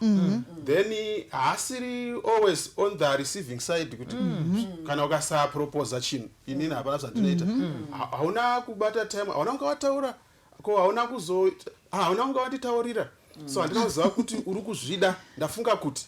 And then munhu ari empowered haamirire, haangomirire kuita zviya zvekunzi kana pasina proposal inini I don't do. Then the third point yandairota ndeyekuti kana akasasvika palevel yaanga achitarisirwa nemudiwa wake, my expectations, haaite sulking kana kuita come into the cocoon, obva aita hide head into mujecha se-ostrich, because anoziva kuti apa ndatadza hangu, but it doesn't mean kuti that defines who I am totally. Mistake diki, I can rise above that occasion and continue on in this relationship and influence others in this relationship. Kana yedu ya kopwa, because wanu wakaita research wanoti every relationship influences one other relationship in every passing month. Saka pagore unenge wa-influencer 12 couples vanhu vari mucourtship unintentionally, nekungoonekwa zvamune muchiita pacommunication, pakudya, pakudi, everything. Alright. Saka hausiri munhu anongoti ini zvangu, saka kana handi kuhunisa ndakubva ndamira panapa and you screech to a halt. You continue on and you build and build, you develop, you cultivate the relationship. That's an empowered somebody. Yes, Maimanangazira. Yes, an empowered woman is open and honest with their feelings. They differ pakuti, you find kuti asiri empowered sekutsanangura kwataita anogona ngo aineka desperation, kana kuti anogona ngo ari munhu wekuti kumaruko imwe party iri kuprovide zvaanotarisira, saka pane zvimwe zvinhu anogona kutseketudza achiti no, but anogona kuprovide as an example. But uyu sezvo ani munhu akazvimiririra anotaura chokwadi kuti apa handina kuzvifarira kana kuti apa ndazvifarira. So they are more open and honest with their feelings. Why? Because they are confident and they are not desperate to. Saka they can be in their communication skills, they are more refined than a lady who is not empowered. Okay, munhu ari open. Okay, that's very good. Yes, Lisa. Zvinobatsirei kuva empowered relationship? Ndinofara bhaibheri rinopa pfungwa yekuti awana mukadzi awana chinhu chakanaka. Saka ukaona mukadzi ari empowered, hausi kuzviitira iwewo wega. Sezvangotaura napastor, uri kuzviitirawo newe semurume. Ukaona mukadzi anofunga kana kuti ukaona musikana anofunga, pane level inochinja. Mafungiro, even mapfekero chaiwo. Pane vakomana vekuti munogona kunge muchimuziva achingopfeka zvakangodaro daro. Akadanana nemusikana anoonawo mapfekero, anokwanisa kuchinja akutopresentikawo pane vanhu. Pane mukomana wekuti unogona kumwana ane O level, but unomunzwa kubvunza kuti saka kuharare poli maprogram akamira sei, because you're dating someone who's pushing you to be a better person. Saka benefit yatingawana pakuti mukomana uri kudata musikana ari empowered, you are also empowering yourself. You are moving from one point to another. Then pane ndanganchiverenga Proverbs 31 inota maqualities mukadzi watiri kutaura nezvaye. Ndichidzika pane commentary yamai White hanzi, let a young man seek one to stand by his side who is fitted to bear a share of life's burdens, one whose influence will ennoble and refine him, and who will make him happy in your life. Pataura nyaya kuti refine. Saka if you're dating someone who's empowered, you're also refining yourself. Saka ndiyo inenge benefit hombe yekudata musikana kana mukadzi ari empowered. Yes, very good. Saka izvi zvitori nemabenefits ekuti munhu mukomana wacho. I remember there's a guy ndinobatsirana kazhinji nevamwe vakomana nevasikana vari kutsvaga dzimba, ine nditori nedzimba dzatakatomisawo. One guy akatibata recently akanditi, maipasa nditsvagirewo musikana anondichallenja pamafungiro. Ende umwe musikana wandakambenge ndamurifeya kwari akanyatsoti havanavo kuzowirirana, but akanditi aiwa musikana uyu anga achinyatsondichallenja pamafungiro. Handidi munhu wekuti ndikangotaura zvese anenge achingoti yes. Ndinotoda munhu anogonawo kuti aite kuti pfungwa dzangu anondikomplimenta ine anotondipushawo mukuita zvakanaka. Saka ndo madzimai atiri kutotaura kuti aya musikana akava empowered ari kutogona kuita bring influence to the guy, refinement. Asi zvakadaro pane zvimwe machallenges anogona kuuya nekutoti uri kuwisa influence, urida kurefina, uri open about what you want, you are not desperate. Zvinogona kuunza machallenges murelationship, ingave yemukomana nemusikana kana yababa namai. Ngatibatei machallenges iwawa, because vamwe vanhu vatori empowered madzimai vanosangana nemachallenge, matambudziko chaiwo makuru muwandano kana pakudanana apa. Mai Manangazira, tibatsirei kuti machallenge anowanikwa nemudzimai ari empowered ndeapi? So tambotaura pamatypes papa tati anochesa madreams, ane maobjectives. Anditi tikataura kuti ane mari dzake mumwe wacho. Anditika saka imwe challenge yamunoona ndeyekuti in the pursuit of madreams yayo nemaambition, anogona kusvika pasituation yekuti anenge aine basa riri demanding. Anditi uko kana ari mukadzi wembaseni, mwana ari kuda kuendeswa kuchikoro, pari kuda kubikwa, pari kuda kuitwa zvakawanda pamba. Yandingapa seexample ndeyeschool run. Ndinogona kunge ndichiklasha paschool run nemameetings. Anditi kutotadza kuita school run. Anditi so zvinenge zvaakuda kuti wandinenge ndinaye anzwisise kuti toita sei kuitira kuti objective yedu yekuti school run ibude. Saka challenge inogona kuvapo ndeyekuti unogona kutadza kufulfilla mamwe masocietal expectations anoatachwa kune a married woman who is also a professional woman. All right, okay. Saka pane mademands. This woman ari kupesuwa career, this woman ari kupesuwa chikoro, but uku munhu ari mudzimai mai vemba vari kufanira kudzoka kumba vachibika, vari kufanira kudzoka kumba vachiita zvese. Saka kakubalansa ikako rinogona kutova dambudziko rakazvimirira rega. Tichaita chimwe chirongwa chati chadiscussa work life balance, but iri dambudziko rinotosanganikwa naro. Yes mama, pambopaiwa matypes ayaye pane spiritual empowerment. Imuri munhu watinotoziva kuti ari spiritually empowered, pane machallenges eri anosanganikwa nayo nemunhu ari spiritually empowered, maybe pamarriage akawanda. Kana munhu ari spiritually empowered akasaziva kuita diro 1, kuzatoti handisi kuchechi kana ndiri kumba because varipo vanozoda kuita kunge kumba kwato kuchechi. Ehe, unofanira kuziva kuti role yangu kana ndiri empowered ndakupinda mumba mangu, actually know who you are as you walk into every door. Zvinobatsira izvozvo. Excellent. Saka tikasaziva izvozvo kuti handisi kupinda mudoro rekuofisi, harisi revhesti riri, iri nderekumba iri, ndofanira kuita zvinoitwa kumba. Saka dambudziko nderekufunga kutoti ndakuya kukongregation, ini ndauya kuvanhu. Saka handisi teacher nguva dzese. My children want a friend. They want a mother at times. Saka ndofanira kuziva kuti in my being empowered as a woman, ndofanira kuziva pandinogumira nerole yandiri kutamba panguva iyoyo, because haisi relevant in every setting. Saka inogona kuve relevant kuchechi, but kumba igova a thorny issue. I remember inini when my husband was still alive, there was a time when I would be preaching every week. Zvikanzi shamwari, saka kumwe ndaiperekedzwa until it became such an issue yokuti vanhu vanga vasingachagoni kuteera neni kwese kwese. Zvikanzi because vanga vari elder waka vari kuadmin, saka tiri kumaroles edu ese anga ari demanding. Zvikanzi kuti hadii kudai so waita 2 weeks in 2 weeks out, to balance, so that isusu we also have you.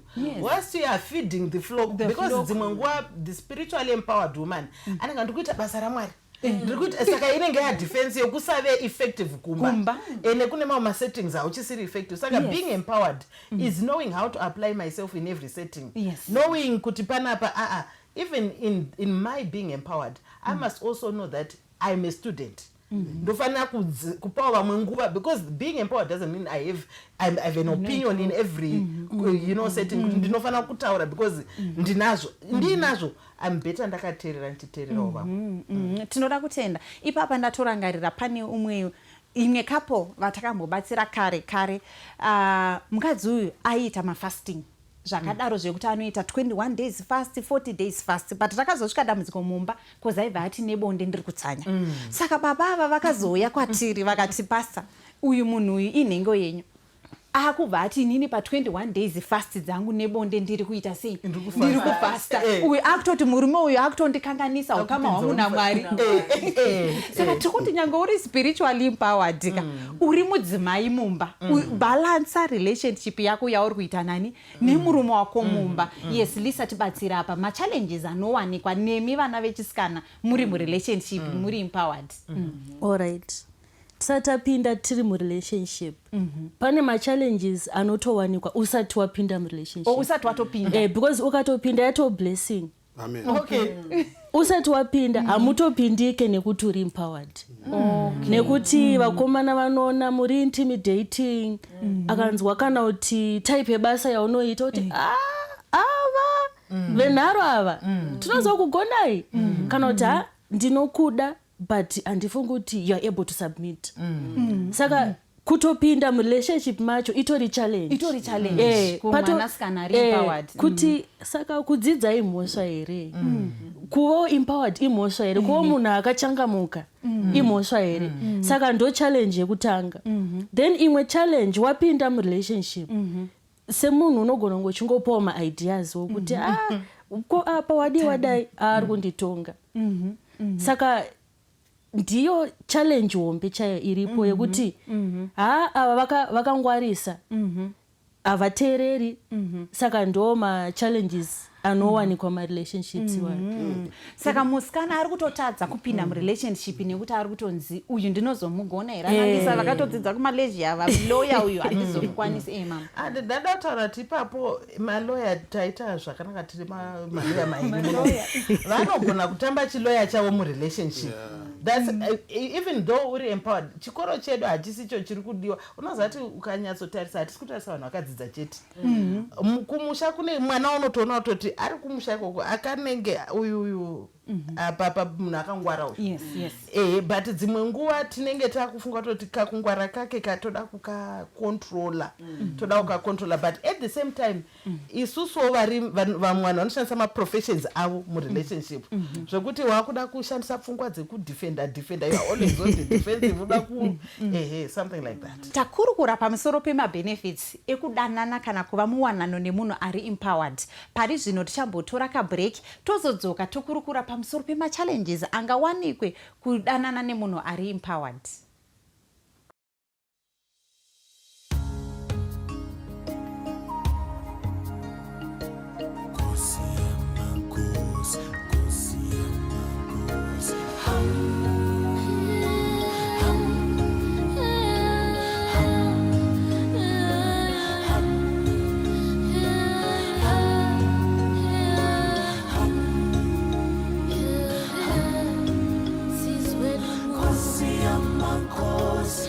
Lord, please hear our prayer.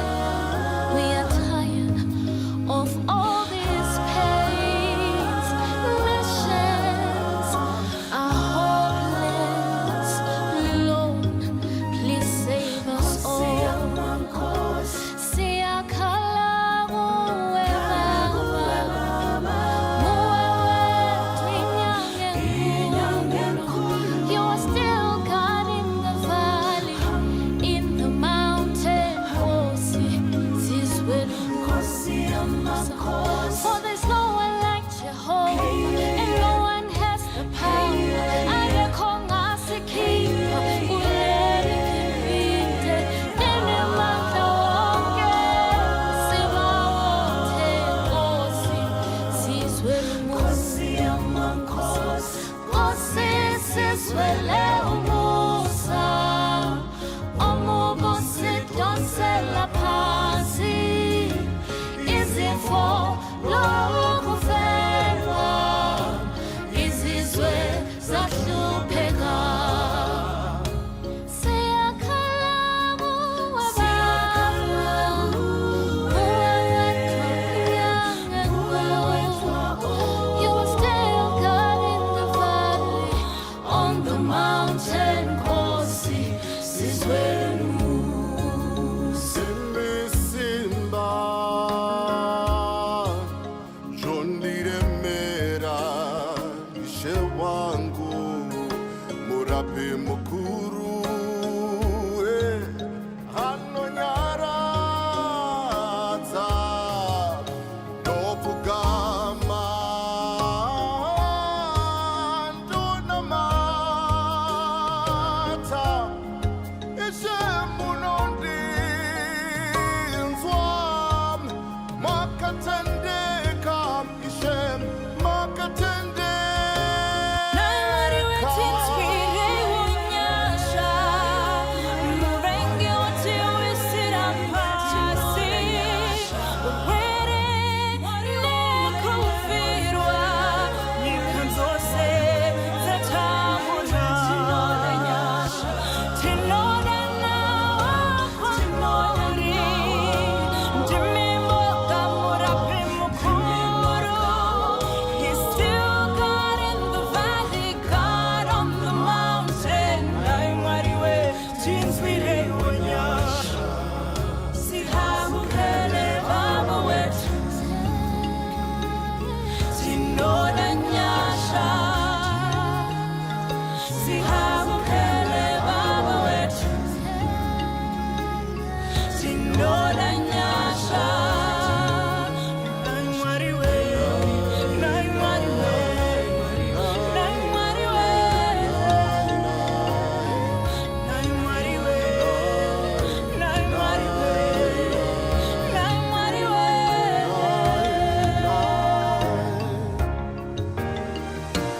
Naimariwe, tinswire wanyasha. Until we sit up Until we sit up, Kutambura Baba, Zatambura, Zatambura, Tinonana, Kuna Kristu, Nimimoka Murapi Mukuru. You still God in the valley,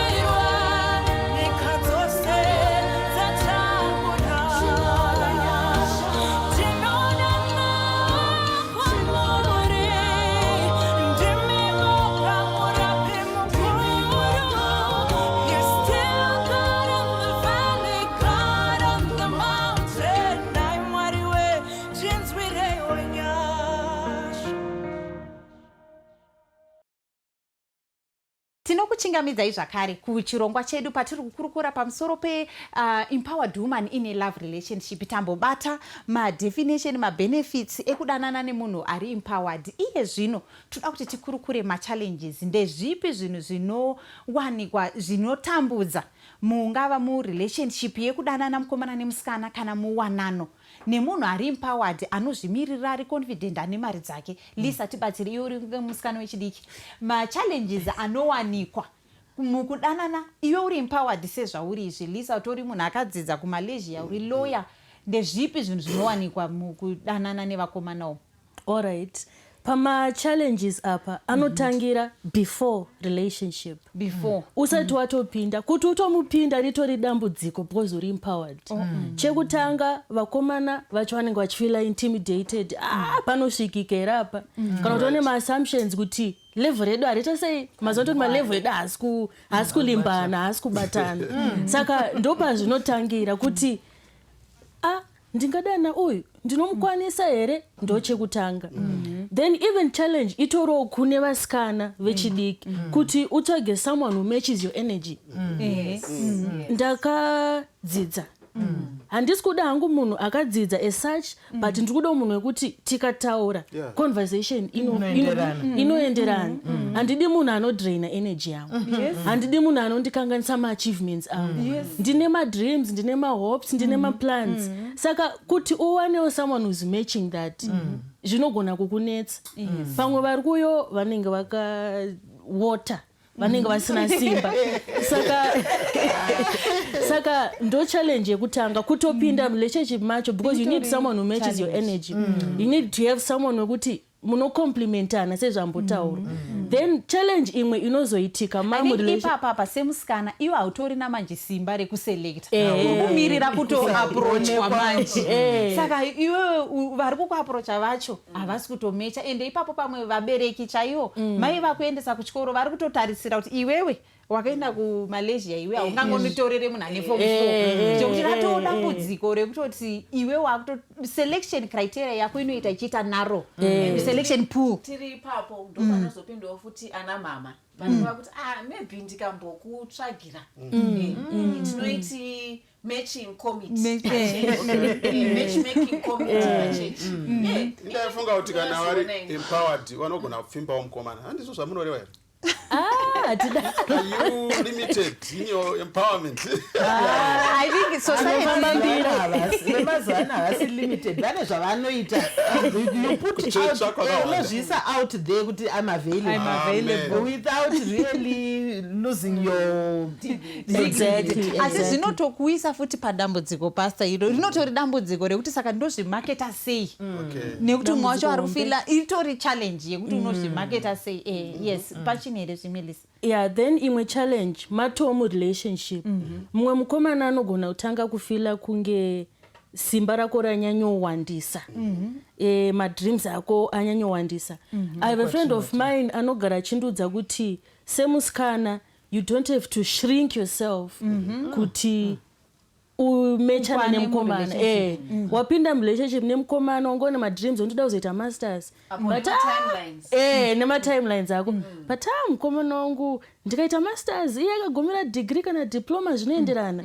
Saka it also kills your dreams as an individual semusikana kuti muda there's a traditional way yemusikana inozikanwa kunzi vasikana vakadai. Then iyo wakuda kusepasa uchipfuura mukomana. Samamwe ma-challenges oti sevasikana topesa tautongozvishiringa kuti tienderanawo level riripo iro malevel edu alimbana. Saka ndo mamwe ma-challenges anosanganikwa nawo iwayo. Ayo ma-challenges aya anotowanikwa zvikuru. Yes mama, ngatiende pama-challenge evanhu vari muwanano, mukadzi ari empowered. Pane umwe munyore akambopa imwe description yandinoda. Anoti iye there are men who are intimidated by women, not that the woman is intimidating, but iye ndiye ane low self concept murume wachona. Saka what they do, ane mentality ya hunter. akawana mukadzi a hunter haichengeti chinhu chiri alive inochiurayo sit on the carcass because she's too powerful saka kana murume wapinda murelationship nemudzimai unofunga kuti ari empowered take that to your advantage auya kuzoenricha your life unoona kuti munhu ari muri masiblings muri varume akaroora mukadzi ari empowered akatosiyana nemabrothers ake because ari empowered konzi wechitu wachona akafanana nechiko anofarira zvinhu zviri wiki anofarira vasikana ari weak because vari empowered anovatya saka anoda ndiye munhu anoda kuti kana chero deva baba vemba vana mai vari empowered anoda kunotsvaka simba rake kuna maid anonotsvaka but then a man who is also empowered in the relationship yemudzimai ari empowered the only way to survive is to behave like a gardener.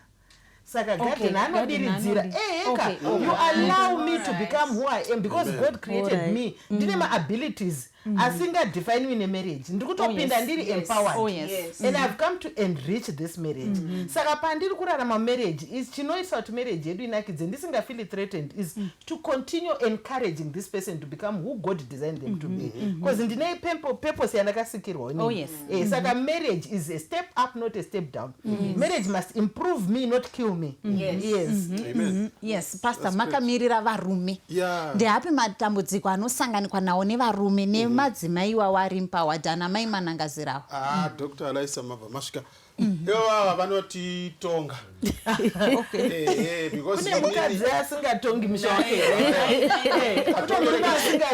kaonekwa nehama dzangu bamunina vari kutongwa especially vanoupdatana patakasvika tashanya payapaya takaona ndowakatanga kumuka ista takarongana kuti ndondotanga kumuka ndine duty munhu ari empowered anetawoka because maichaukura vanenge vaswera vari kubusiness ravo iro ende ndikavati ndida kusvika nguva yakati uripo andati no ndendambodriver kuenda kutown kumaorders angu she's empowered she can speak her mind indozwisa ndoti saka ndichatadjust aka saka ndikasvika pasati pabikwa ndoita sei ndototanga saka hama yangu ndopa yakasvika ndiri kubika umwe wosvikazve ndakasvika kumuka inini mai vakarara imi ndimi makasvika kumuka because she's empowered she was busy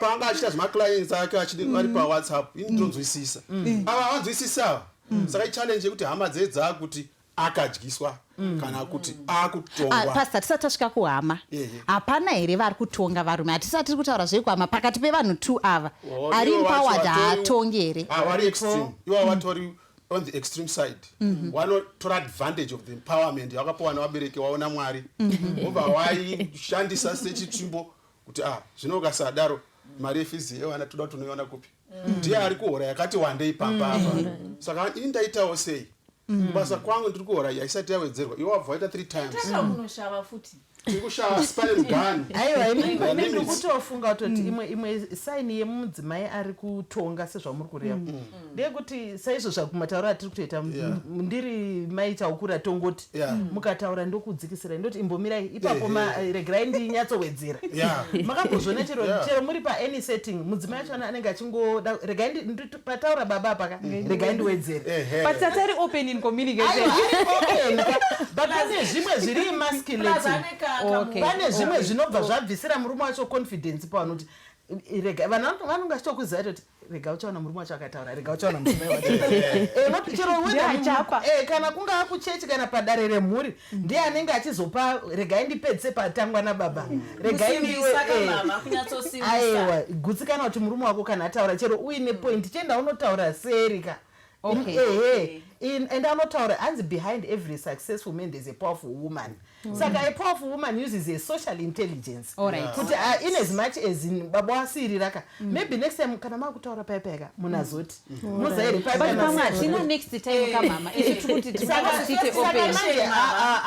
how do you then live with the notion kuti you are emasculating your husband is not man enough kuti zvaataura zvina kukwana kusvira wazvikwanisa ende umwe anobva akorekta chese chandataura takati tienda buhera tiri muna kukura kurerwa tikaona makudo ari kupedza huku pamaraini hazi kukura kurerwa tati muna chavasarira but zvine chii ari kuda kukorekta kuonekwa kunzi ndini ndiri kutonga pano I call the shots saka ndodambudziko guru ratinaro kune maempowered in the African setting ende ndobva ndafeela intimidated I sometimes withdraw. withdraw chiita handitika even wecourtship iwa pane vatakachatisa vanga vachinetsana musikana anga ari more empowered mukomana aiti pastor ini andakasarudza imimi kuti muwe marriage officer wedu ndakazoona auya neumwe saka imimi sorry henyu no ndichangokanselai onaiwo ndiye akatsvaka dheko zvazvakaita izvi plus wakanonoka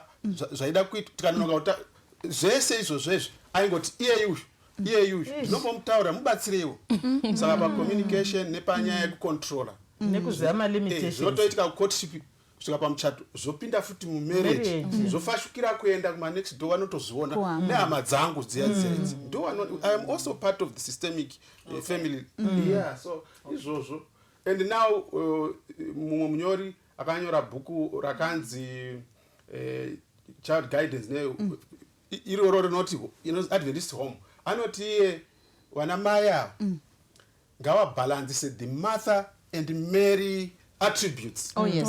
Anditika Martha aigona kushandira Mwari, ashandira Jesus. That's fine. Zvamambotaura zvero. Mary aida chokwadi chese achititsvaga ari pamakumbo aJesu. But mukaramba muri kuextreme ya Martha, Kristu hamusisi naye. Mukaenda kuextreme ya Mary, you are becoming not very important or relevant musociety yedu yekuAfrica yemabhuri.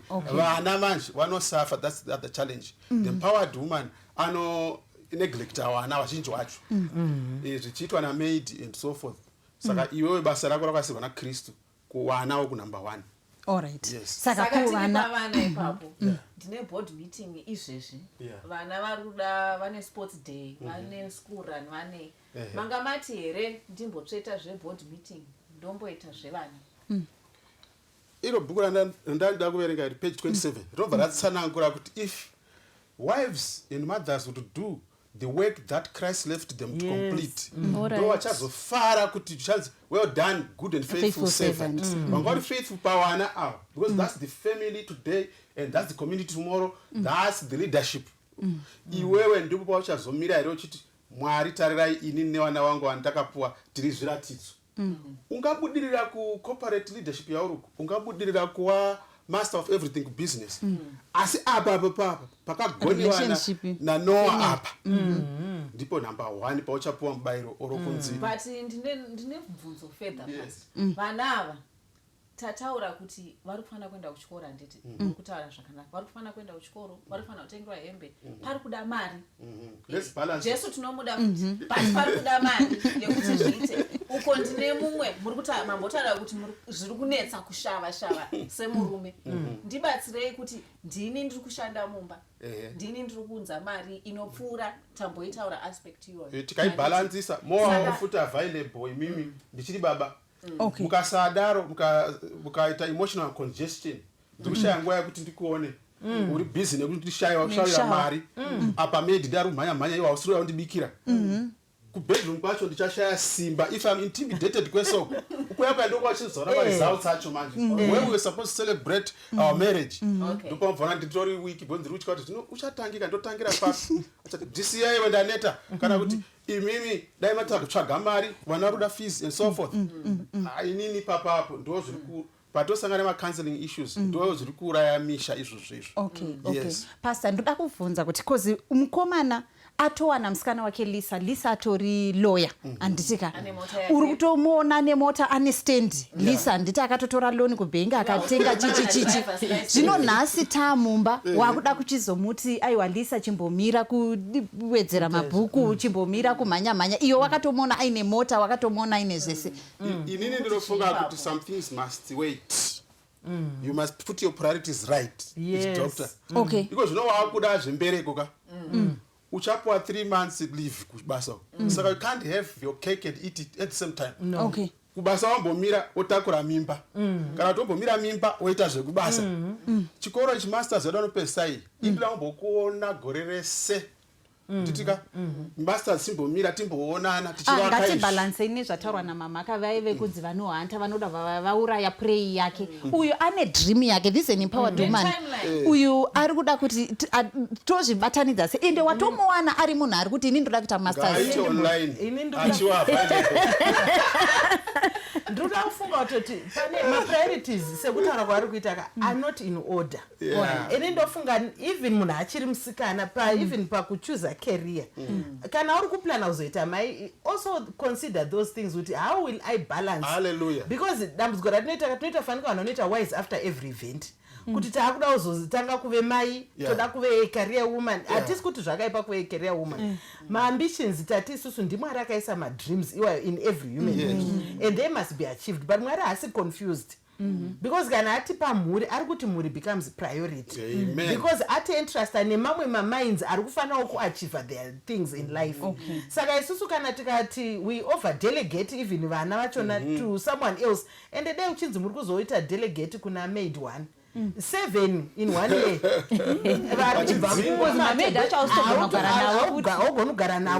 Because in your being empowered you are just urukungo autozive how to conduct yourself in that relationship. Saka you delegate murume wako kuna maid vana vako imba yako iwe unongouya nemari chete mari ingabva yatimisira imba manje. That's extreme. Tiri kuti you're abusing your power. Saka as a woman ari mukati memarriage inini I think for the young woman who is listening ndekuti svika panguva yaunoti ifanire kuboilisa nyama. Ndouya ndopedzisa inini ndichekerei madomasi murume wangu ndosevha ndega vana vangu ndobhogezisawo ndega ndichiona kuti havana mavange abuse zvinhu zvese but zvinhu zvese tikati because ndiri kunza mari does not haigoni kupinda pamasettings ese inogona kutipa but tigove dysfunctional vanhu vari wounded maakutoenda on your way out mwe nomwe vana unozati ukaona every drug addict akabva mumba ukaona every munhu ari dysfunctional akabva kumba because of an empowered woman who doesn't know how to play a role well. Panzi ma-empowered woman vari kutadza kuziva mapriorities avo apa ndimi maimbiriri muri kumhanya nechikoro muri kudai muri kuticha online usiku muri kumukira kupi saka toita sei tibatsirane ngatichitore pai apo pama-coping strategies taona kuti hatisi kuda ma-dysfunctional taona ma-challenges ari kutouya nenyaya yekumhanyisana nemari nekudidididi tobatsirana sei nevana vedu vechidiki ava ngatitange pana mama tovabatsira sei kozi munhu uyo ane madreams ane career madreams ngaaitwe but within munozati tese hakuna munhu ari kurarama asiri chisikwa chamwari saka maprinciples haachinji maprinciples amwari haachinji saka inini as an empowered woman I must know how to submit to order yekuti zvinhu zvifunction kana tikasubmita to order yakasikwa namwari mwari akatotaura haana kungosiya zvinhu zviri apo hazard madzimai zviisa anotozva kuti haugoni kuiswa unotozviisa iwe ndo unotozviisa pasi tototaura hedu nyaya yesubmission ndozati muchaibata pane imwe nguva but iwe ukatozviisa pasi even ukatasa zvinhu zvako an empowered woman is an intelligent woman she's wise tinogara chiti wisdom is the Holy Spirit who tells anzi you hear a voice saying this is the way, follow it. Saka ziva how to apply yourself kuti apa chero mari ichidiwa mari here ndoisa pachikero mari kana upenyu hwevana vangu mari here kana marriage yangu paripo papo kuti unotoregedza basa richienda uri lawyer wakatotraina but you are doing family ndozoendera hangu mberi ndamboyambutsa vanavo tikatarisa vamwe vanhu vari kune rimwe dii renyika mwana haoni anyone else for the first 5 years achingostuda bhuku ravo and haasiye faith yake isusu manje mwari akaisa family as a vehicle yesalvation tiri kuidistota nyaya yachona because we have made money ndiyo yakosha kudarika zvinhu zvese empowered woman submit to the order yatakapiwa namwari anzi gona uri empowered uine simba iroro gona kuzvidzora kuziva kuti simba rangu rinogumira papi ndichishanda sei kuti mhuri ienderere mberi. Yes pastor. Mudzimai akapusa anoputsa imba yake nemaoko ake ndiye iyeyo uyo ari empowered kutopusa iko kana wakaempower nevabereki vasina kuzokuratidza kuti uchangoramba uri palevel iyi murume ari apa. Adamu paakasikwa anga ari a bit higher papa 18 feet dzake ivha waigumira munzeve yaAdamu zvaitoreva something saka isusu toda kuchinja manje iyo inonzi role adjustment rava dambudziko kuti baba ndo wakusara nevana mai vachienda kubasa rava kuita dambudziko. Some are failing to manage that kusvika musha waparara watoti ngaaende ndotsvaga hangu kana maid anoteerera asina kufunda. Why? nyaya yerespect yarasika, nyaya admiration hauchambopi murume kumukudzawo pane zvinhu. Kana ari carpenter admire kuti unogona kuveza zvakanaka. Saka ini ndiri kuti ngatibatsiranei kuti tiite diro zvambotaurwa namaingweni. Ko baba vasiri kuenda kubasa, Yeah. ini ndiri kuenda kubasa, iye ndine admire papa. Unoadmire ndati ndine basa rangu randiri kuita rekuveza ndiri pamba ndichinotengesa uko nditi chandaveza ichocho icho kunyange pari kuya $1. Kozi kune vamwe vasiri kutoita chinhu pastor. asina chaari kuita. hapana wacho asina chaari wakamuda sei zvawakamudira izvozvo. Kana ari maoko ake akanaka matanda ekuti kakakwazisa unonzwa kakabatwa ndondabatwa. Kana ismail yake kana riri saka rake richipo. Okay. Nyange basa risipo. Dzemuraini dzepamba kana dzemusha zvichipo.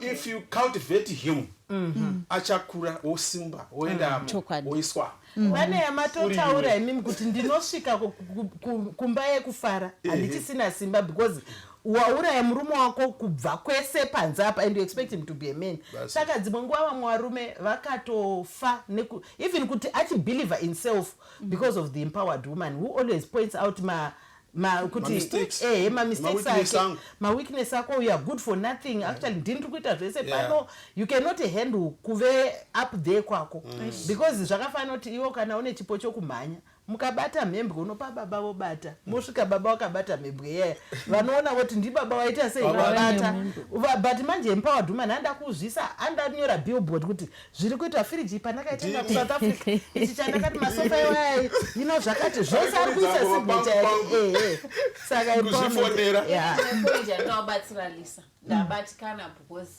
ataura mapoints ari powerful. Ndingangoti Lisa munhu ari musituation yako anofanira kunge ari open minded.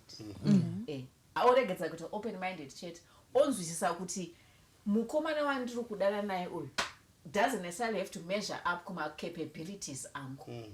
Pane zvimwe zvinhu non-negotiable zvaanogona sekuti anotya Mwari and it's genuine God fearing men and it's hana ake mota seni hana ake stand seni but anotya Mwari. Saka from that we can build a foundation. Tichizobatanidza zvataura napastor kuti anenge achiumbiridzwa zvichienda zvakadaro. Then list yako out of 10 pama expectations ako ukaona apfuura 5 tora munhu wakana muchienda mberi akamusina kuroorwa variko wakati chari kungo tyisa wakomana she's too spiritual. Hadi tikadombotaura zvezvizvi vanhu vanonoka kuroorwa my sister. Iwa relevant panyika panapa timboendawo kumbare tinohodha tichitaura nyaya dzedu dzekumusha ombosiya zvanambinga izvi tinosvika. Aiwa tinoda kutenda toda kuti tingoti vadare vedu mungoti pamashoko 101 maybe pastor munobva matongotipa tongoti shoko raMwari to these empowered daughters pakuvhara ipapa tichitanga Lisa mashoko ako ekugomisira kuve an empowered girl in a love relationship. Alright, chekutanga chandoda kungoti kana chekupedzisira chandoda kutaura inyaya yeacceptance kuzvigamuchira kuti ndizvo zvandiri uye significant other yangu ichizvigamuchira kuti munhu wangu ndizvo zvandiri. Muupenyu tinoshepwa nemasituations akasiyana. Kumwe kuva empowered kwemusikana inyaya kuti akashepwa nekamukuriro kake. You grew up being raised by a single parent. Saka everything that you do muupenyu you're trying to prove a point. Ndiri kushanda nesimba ndisvike palevel yakati kuti ndiprove kuti tinokwanisa kuzviita mumba musina baba. Saka the moment ndichasangana nemukomana ina ndinokura nababa. Kurespecta mukomana handizivi kuti chii chinonzi respect. Taingogara nani namai. Saka iwo semukomana if you meet someone like that you have to accept kuti munhu wangu akakura akadai. Wodzidzirawo kana kuti mobatsirana kudzidzira kutakla masituations akadaro kuti aiwa mumba muna baba vanogezwa maoko because in pamwe andombozoti unogezwa maoko mama wakapakura handitogeza maoko musingi shamwari. Wazoitawo mukomana kana murume kupfugama kuti ndinogeza maoko zvinhu zvatisina kujaira saka zvimwe zvinhu is just accepting munhu wako kuti ndo zvaari mobatsirana muri mese because handisati hangu ndaroorwa but ndinoziva kuti marriage inogadzira nekubatsirana ndizvozvo saka iwe tese muri vaviri murelationship kubatsirana iwe uri kubatsirwa wacho Lisa kwete kuzoti aiwa iwe shamwari handizive zvekupa munhu ndakamboga bhabvura izvozvo handiti yes mama mashoko amungabatsira isu maempowered women tiri murelationship. Empowered women zivai kuti two heads make a monster. Okay. They make a monster. Saka Mwari paanoti the head of the home ari kutaura nezvemumba hasi kutaura nepersonal life yako but kusetting yemumba yemurelationship know how to conduct yourself in every relationship in being you're being empowered. Even ndichitaura namaid wangu I'm an empowered woman. She's maybe I'm also wanting to empower her. An empowered woman empowers others. Saka I don't live for myself. Empowerment yangu must not be a threat in any relationship. It must actually make people feel comfortable. Ndinofana ku add value ku every relationship.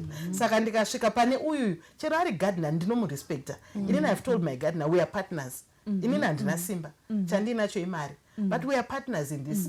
Saka you are not I'm not dominating him but we are going into a relationship, a partnership. Saka in every setting know how to conduct yourself. Your marriage you are not the head. Waane mari yako yakawanda but also make your husband handsome. Support him. Don't shout it out there because you cannot tell us I'm married to a fool, a useless fool. You are the biggest fool who is living with a fool. And the two heads make a monster. Yes, Maimanangasara tozopedzerana pastor. I think the other point is to say an empowered woman is a woman who commits to continuous learning. So of course I've got goals, I've got ambitions, I know what I want, I've got timelines, I've achieved whatnot, but I need to be a woman of continuous learning, particularly in love relationships. Yes. Because as we now formula yandingati ndine syllabus yekuti kana tikabva pa A toenda pa B toenda pa C. So as I enter into love relationships, be it in a relationship as dating or marriage, I need to be able to say I want to learn as I am. Yes.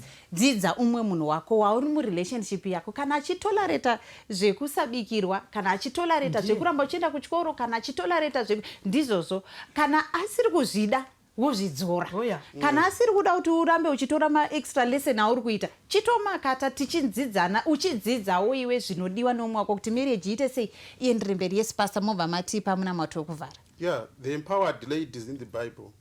When Rachel, when Rebecca, she had the law of kindness. Yes. The law of kindness inofana kuwanikwa even kune empowered. Those notice empowerment. Abigail, anga aine emotional intelligence. Yes. Akagadzirisa hondo yanga yasvika pamusha. Yes. That's empowerment. Zvikabva zvagadzirisa ramangwana. So my example was the Shunammite woman. Muone zvanga akaita. She is 2 Kings 4. She is empowered and anotaura nemurume wake in privacy. Yes. Kusingaonekwi nevaenza kuti ndiye ari kutonga. Zvakazotonyorwawo paya kuti tizive. Ngatione pastor ava. Yes. Nemushando wawo. Kana vapfura panapa. Isitorara pamubhedha yakanaka but varorara pabonde. Kanzi nguva dzese vaisipfura vachidya ipapo because of this empowered woman. Law of kindness, hospitality and emotional intelligence. Saka indoda kupesera nevhesi panapa Paridzi chapter 11 vhesi ya 9 and 10 iri kuti bvisa zvinonetsa pamwoyo pako. Ndimi mayouth ndimi munozotozviurikidzira zvinonetsa. Uri kuisa that ladder atigoni kusvika ndoda ane bango refoni kana asina iPhone. Saka ukumwaro akaisawo makore akachifamba zviri natural laws must be respected. Kupfura zvako zvauri kuzviisira ma-artificial. And then vari mumarriage the spirit of competition iri kuraya misha nekuti ndakagona kuzvirwanira musha wangu plus murume wacho he gives me nothing. Ndiri kutoendesa mari kwabereki ndiri kudai saka I can run my own life. Yeah, you can. Saka wanotonze ma-lawyers yaiti kugadzirirei property mushe empowerment iyo yarasika. Rambira saka uri kubvisa zvinonetsa bvisa competition nedzimwe pfungwa dzekurasa. Chapter 4 verse 23 of Proverbs inobva yatotaura ichitiyo chengetedza moyo wako kupfuura zvinhu zvese zvingarindwa, because mukati mazvo ndo munobuda zvitubu zveupenyu. Maziso ako ngaaone zviri straight, pfungwa dzako dzirambe dziri pana Mwari. Yes, tinoda kutenda. Tiri kuti empowerment yawinawe as a woman ngaive chikomborero to your relationships dzaungava unganadzo, ngachive chikomborero to your marriage. Pastor Tina Matirei. Baba wedu kudenga na mponesi Jesu mambo wedu, toda kutenda ine empowered ladies are around us. Wamwe wacho wari kupinda mukati mekutofamba zvakanaka, vachirorwa zvakanaka, vachirana wamisha yavo zvakanaka, said the Shunammite woman and sana Abigail. Toda kutenda kuti varipo vakadaro munofanira kuramba muchivasimbisa vaende mberi vachilida by example. Kuno vamwe vari kudzidza, vabatsirei vakwanise kuita deal role, wapinde mukati meshoko renyu sezvarinoreva, wakwanise kuvamuenzaniso even kune vari kure nevari pedyo. Nyasha dzenyu nekuwadzana kwemweya mutsvene zviwanikwe pamberi pedu nekusingaperi. Amen. Amen. Ndinoda kutaura kuti ndaponeswa ngero paro, pamsana popemutsa wake ndichagara kumushako. Ndaponeswa ngero parake renyenye, ndaponeswa sendichiri mwana wake. Ndinofara ngekuti Jesu auya kundiponesa, ngekuti kupenya kwakeko kuri kunditungamira. Ndaponeswa ngero parake renyenye, ndaponeswa sendichiri mwana wake. Ndinotondera muponesi, ndichiri kufunga ndiye, ndiri kuimba nguva dzese ngerudo rukuru rwake. Ndaponeswa ngero parake renyenye, ndaponeswa sendichiri mwana wake. Ndichamuona mambo wangu, ndoita mutemo wake, achiri kunditungamira, dakara kumusha kwake. Ndaponeswa ngero parake renyenye, ndaponeswa sendichiri mwana wake. Chiripo chiremba kudenga chinondimirira ini, tichaenda ngekukasika kumusha wake watenzi. Ndaponeswa ngero parake renyenye, ndaponeswa sendichiri mwana wake. Ndaponeswa ngero parake renyenye, ndaponeswa sendichiri mwana wake.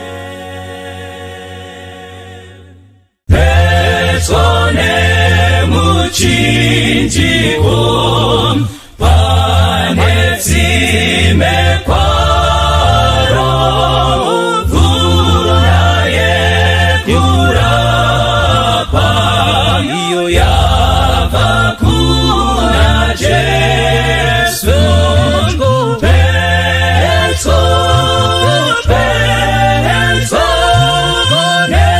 mchinjiko wenyu, ndipo panozorora iwo moyo wangu wese.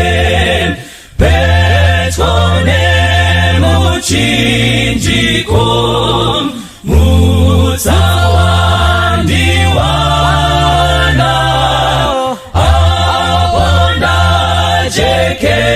kubeserwa kupenya kwa Jesu Petro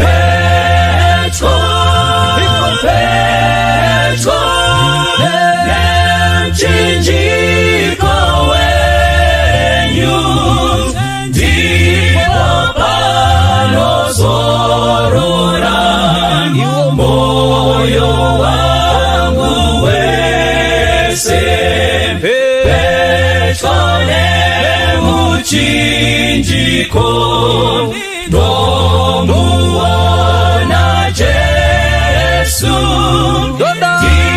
ndibatsire kufamba mumavute awo Petro nemchinjiko wenyu ndipo panozorora moyo wangu wese Petro nemuchinjiko ndorinda ndoimba yakandizosvika iyo kwerwizi Petro nemchinjiko wenyu ndipo panozorora moyo wangu wese Petro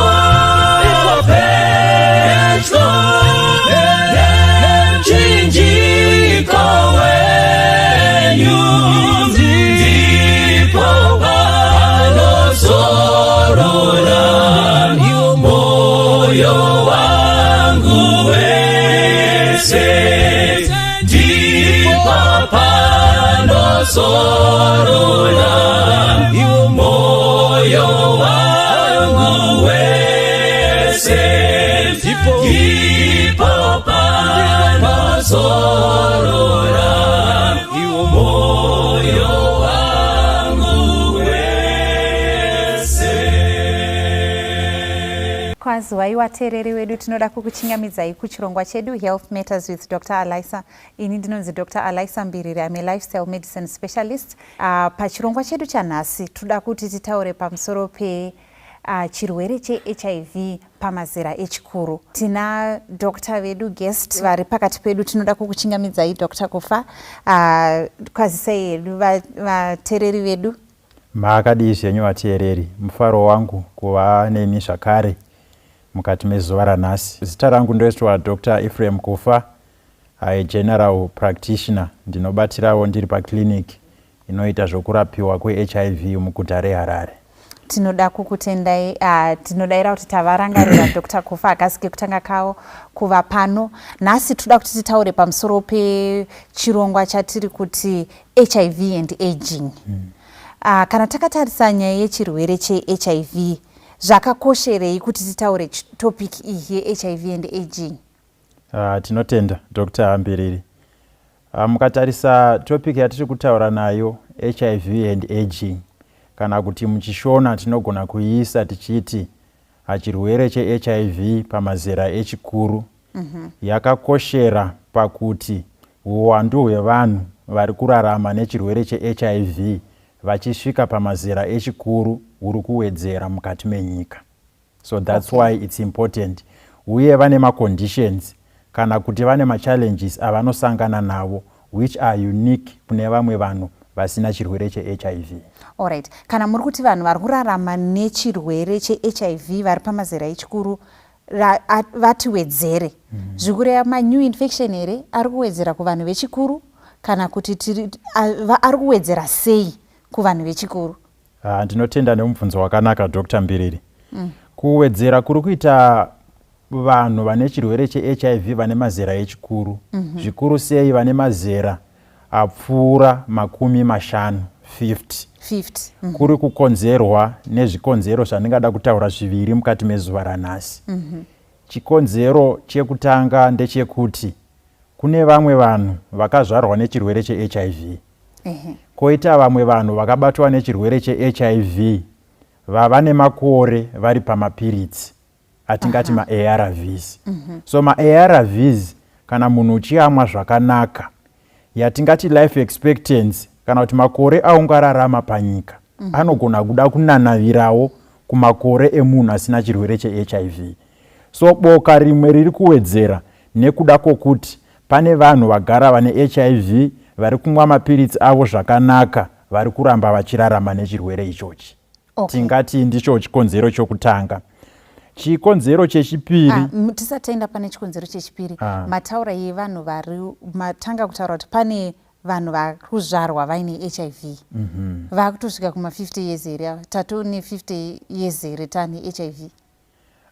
HIV tingati 50 years dzakwana nekuti tikarangarira nhoroondo yeHIV yakatanga kunyatso kutsanangurwa kuAmerica munana 1981-1983 of which tikatarisa ipapo hongu dzogona kunge isati dzakwana dzakusvika hadzo kuma40 but tingati pachakadescribwa chirwere chacho cheHIV changa chatovapo kudhara.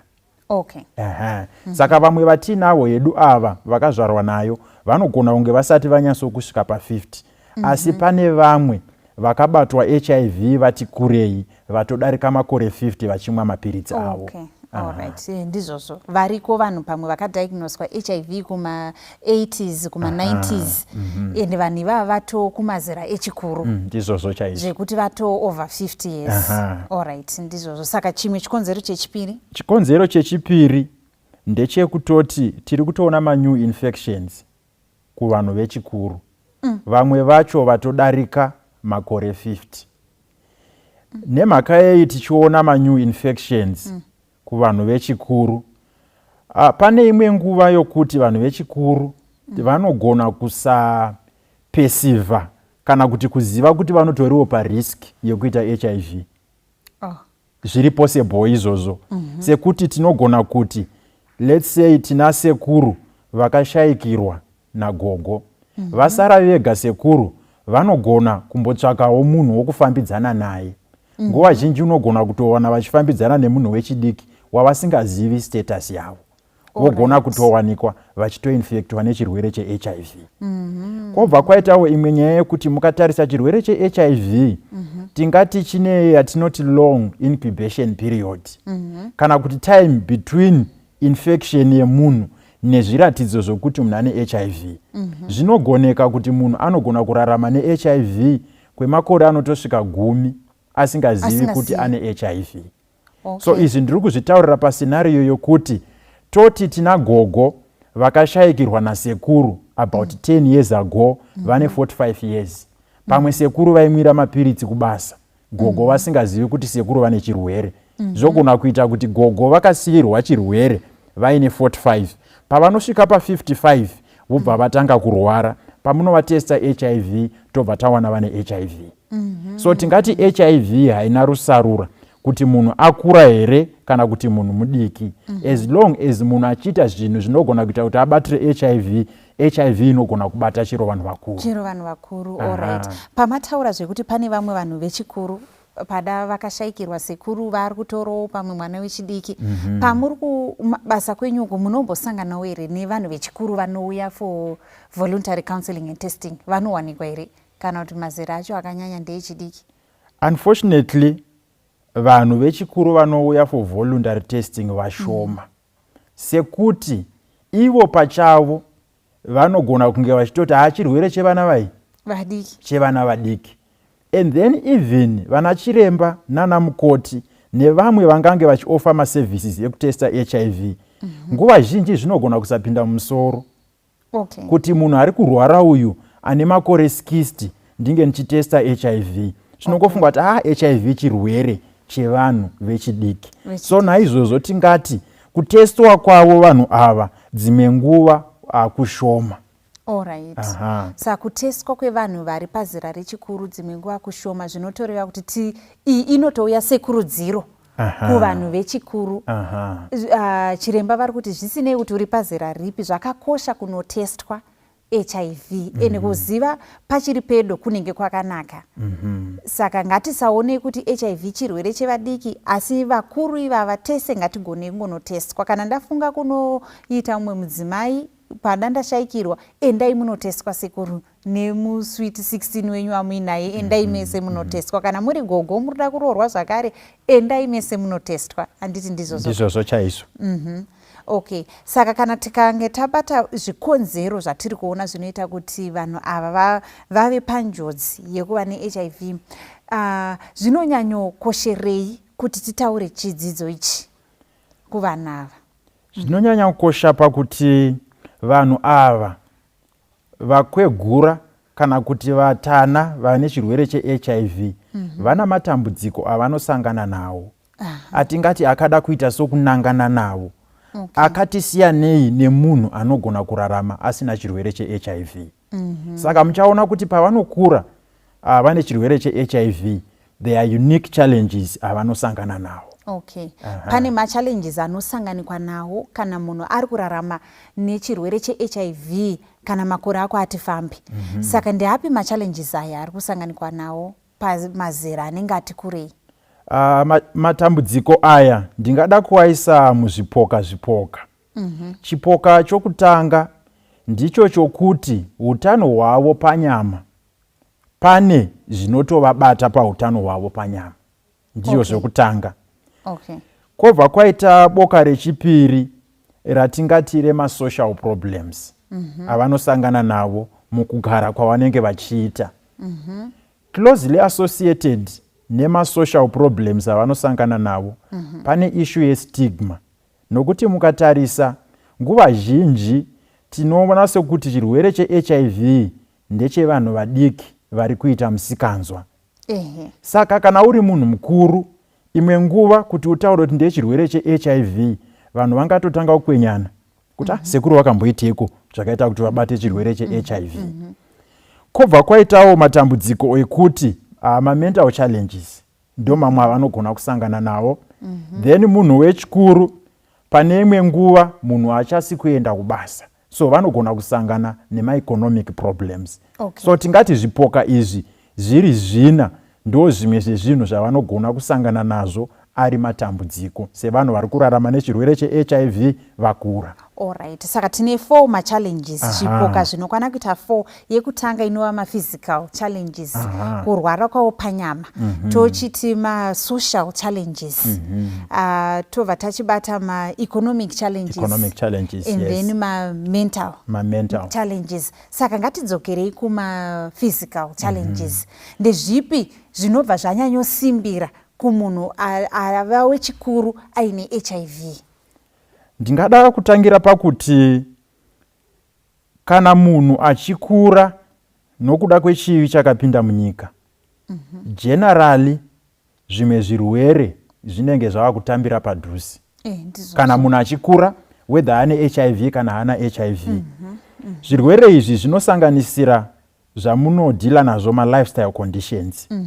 Zvakaita sana BP, zvakaita sana sugar, zvakaita sema-cancers. Zvirwere zvinosanganikwa nevanhu vari kukura in general. Kana paine zvinhu zvatingati zvinokonzeresa kana kuti zviri related nama-condition iwaya, tinotaura issue yezera kukura, totaura issue yokushandiswa kwefodya, totaura issue yokuti pamwe munhu ane muviri muhombe yatingati overweight kana obesity. Of which vanhu vakuru it's most likely vanosanganikwa nazvo because havachasi physically active. Saka miviri yavo inogona kuwanikwa ichikura. So zvinhu izvi zvinoita kuti munhu uve panjodzi yakakura yokuita ma-lifestyle diseases. Then tikazotutsira HIV pamusoro, muchaona kuti inobva yakuchidzira moto wema-lifestyle diseases. HIV yachona iyoyo. Alright. Kunyangwe hako munhu uchimwa mapiritsi ako zviri right, nengari yokuti virus irimo musystem, pane zvinoramba zvichiitika mukati memuviri zvinoita kuti uve panjodzi yekubatwa nema-lifestyle diseases iwaya. Alright. Uye kwobva kwaita kuti munhu paunomwa mapiritsi ma-arv akanaka anotsimbirira vhairasi. Tinokurudzira kuti munhu kana ane HIV ngaamwe ma-arv. Asi pane zvimwe zvaanogona kuita zvaasina kutumwa ma-arv. Zvisiri zvokutsimbirira vhairasi. Maybe tisati tanyanyofamba zvedu ipapo titsanangurira kutongoti age yakazvimiririra yega itongori risk factor, chinhu inotongokuisa panjodzi yekubatwa nezvirwere izvi. Handitika kana wazova ne-HIV njodzi yako yatoti yawedzerwa. Pane panombotaurwa pachinzi HIV inoita kuti munhu akwegure nekukasika. Munokwanisa kuzvitsanangura kuti zvinofamba sei kunzi anzi HIV inotoita kuti munhu akwegure nekukasika, kunyange anga ari wekunzi ane 55 but mwiri wake unokwanisa kutotaridza kuchembera more than vamwe vake vane 55 years. Zvine zvifamba sei? Mubvunzo wakanaka chaizvo. Zvikonzero zvakawanda zvinoita kuti munhu ange achikwegura, just in general, tisati tataura HIV. Panotaurika nyaya yokuti kushanda kuri kuita muviri wacho, nyama dzacho dzinoenda dzichinetawo, nyama dzacho naidzo dzemuviri. Kwobva kwaita issue yekuti izvo genetic material, kana kuti yatingati DNA yemunhu iyaya, pane machanges anoitika pauri munhu zvinozoita kuti ukwegure. Kwobva kwazoita kushanda kunoita masoja emuviri chaiko, kunoenda kuchidzikira, zvichikontributawo zvakare kuti munhu ukwegure. Saka tikazowedzera HIV, tingati HIV inoita kuti maprocesses akati wandei aitike mukati memuviri. Zvakangofanana nokuti masoja emuviri akunyanyisa kushanda, zvinozosvika pakuti azokurumidzawo kuneta. Uye HIV yachona inotodzikisa uwandu hwemasoja ari mukati memuviri. Izvozvo zvinogona kukontributa zvakare kuti munhu akwegure nekukasika. Kwobva kwaitawo issue yekuti HIV pachayo inotobata mitezo yemuviri, yoita kuti isashanda zvakanaka. Mukatarisa inogona kutobata kupfungwa. Ndosaka tichiona kuti dzimwe nguva vanhu vane HIV makore akare taigona kuona kuti pfungwa dzavakukurumidza kurasika, vakurumidza kukangamwa, zvoda kufanana nezvirwere zvatingati zvinana dementia zvinobata vanhu vakuru vatokuma70, asi iwewe unokwanisa kuzvibatwa uchitori kuma40 early 50s. Ndizvozvo chaizvo. Nenyaya yekuti virus pachayo is a direct effect on your brain. Then virus pachayo, it can also have a direct effect pamoyo, paitsvo neimwe mitezo yemuviri.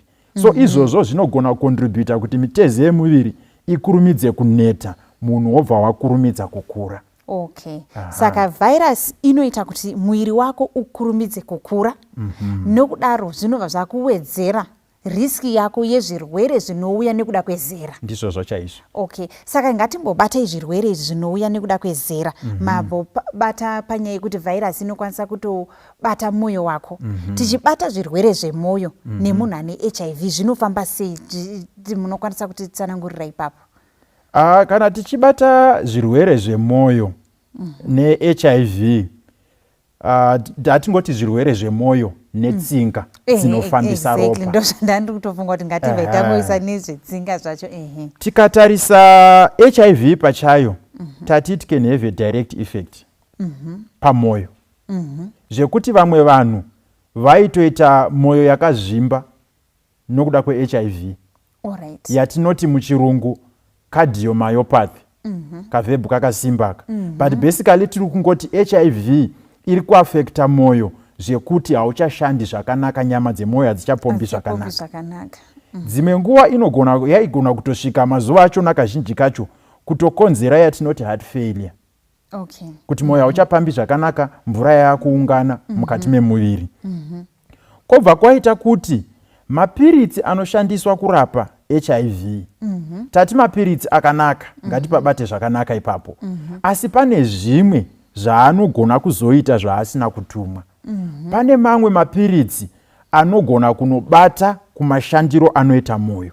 Mamwe achona anogona kutowedzera kamukana kadiki hako kekuti munhu unge uchiita heart attack. And then tiri ipapo zvakare imi zvama-lifestyle disease mozvinzwisisa kuti kana mafuta akawandisa mukati memuviri hazvina kunakira moyo, hazvina kunakira tsinga dzemwoyo. Pane mamwe mapiritsi anogona kuwedzera, ma-ARV anogona kuwedzera uwandu hwemapiritsi mukati meropa anogona kuzokanga mafuta maita basa anogona kuzokanganisa kushanda kuri kuita moyo kana kuti akuungana mutsinga dzeropa, zvowedzera njodzi yokuti munhu aite zvinhu zvakaita sana stroke.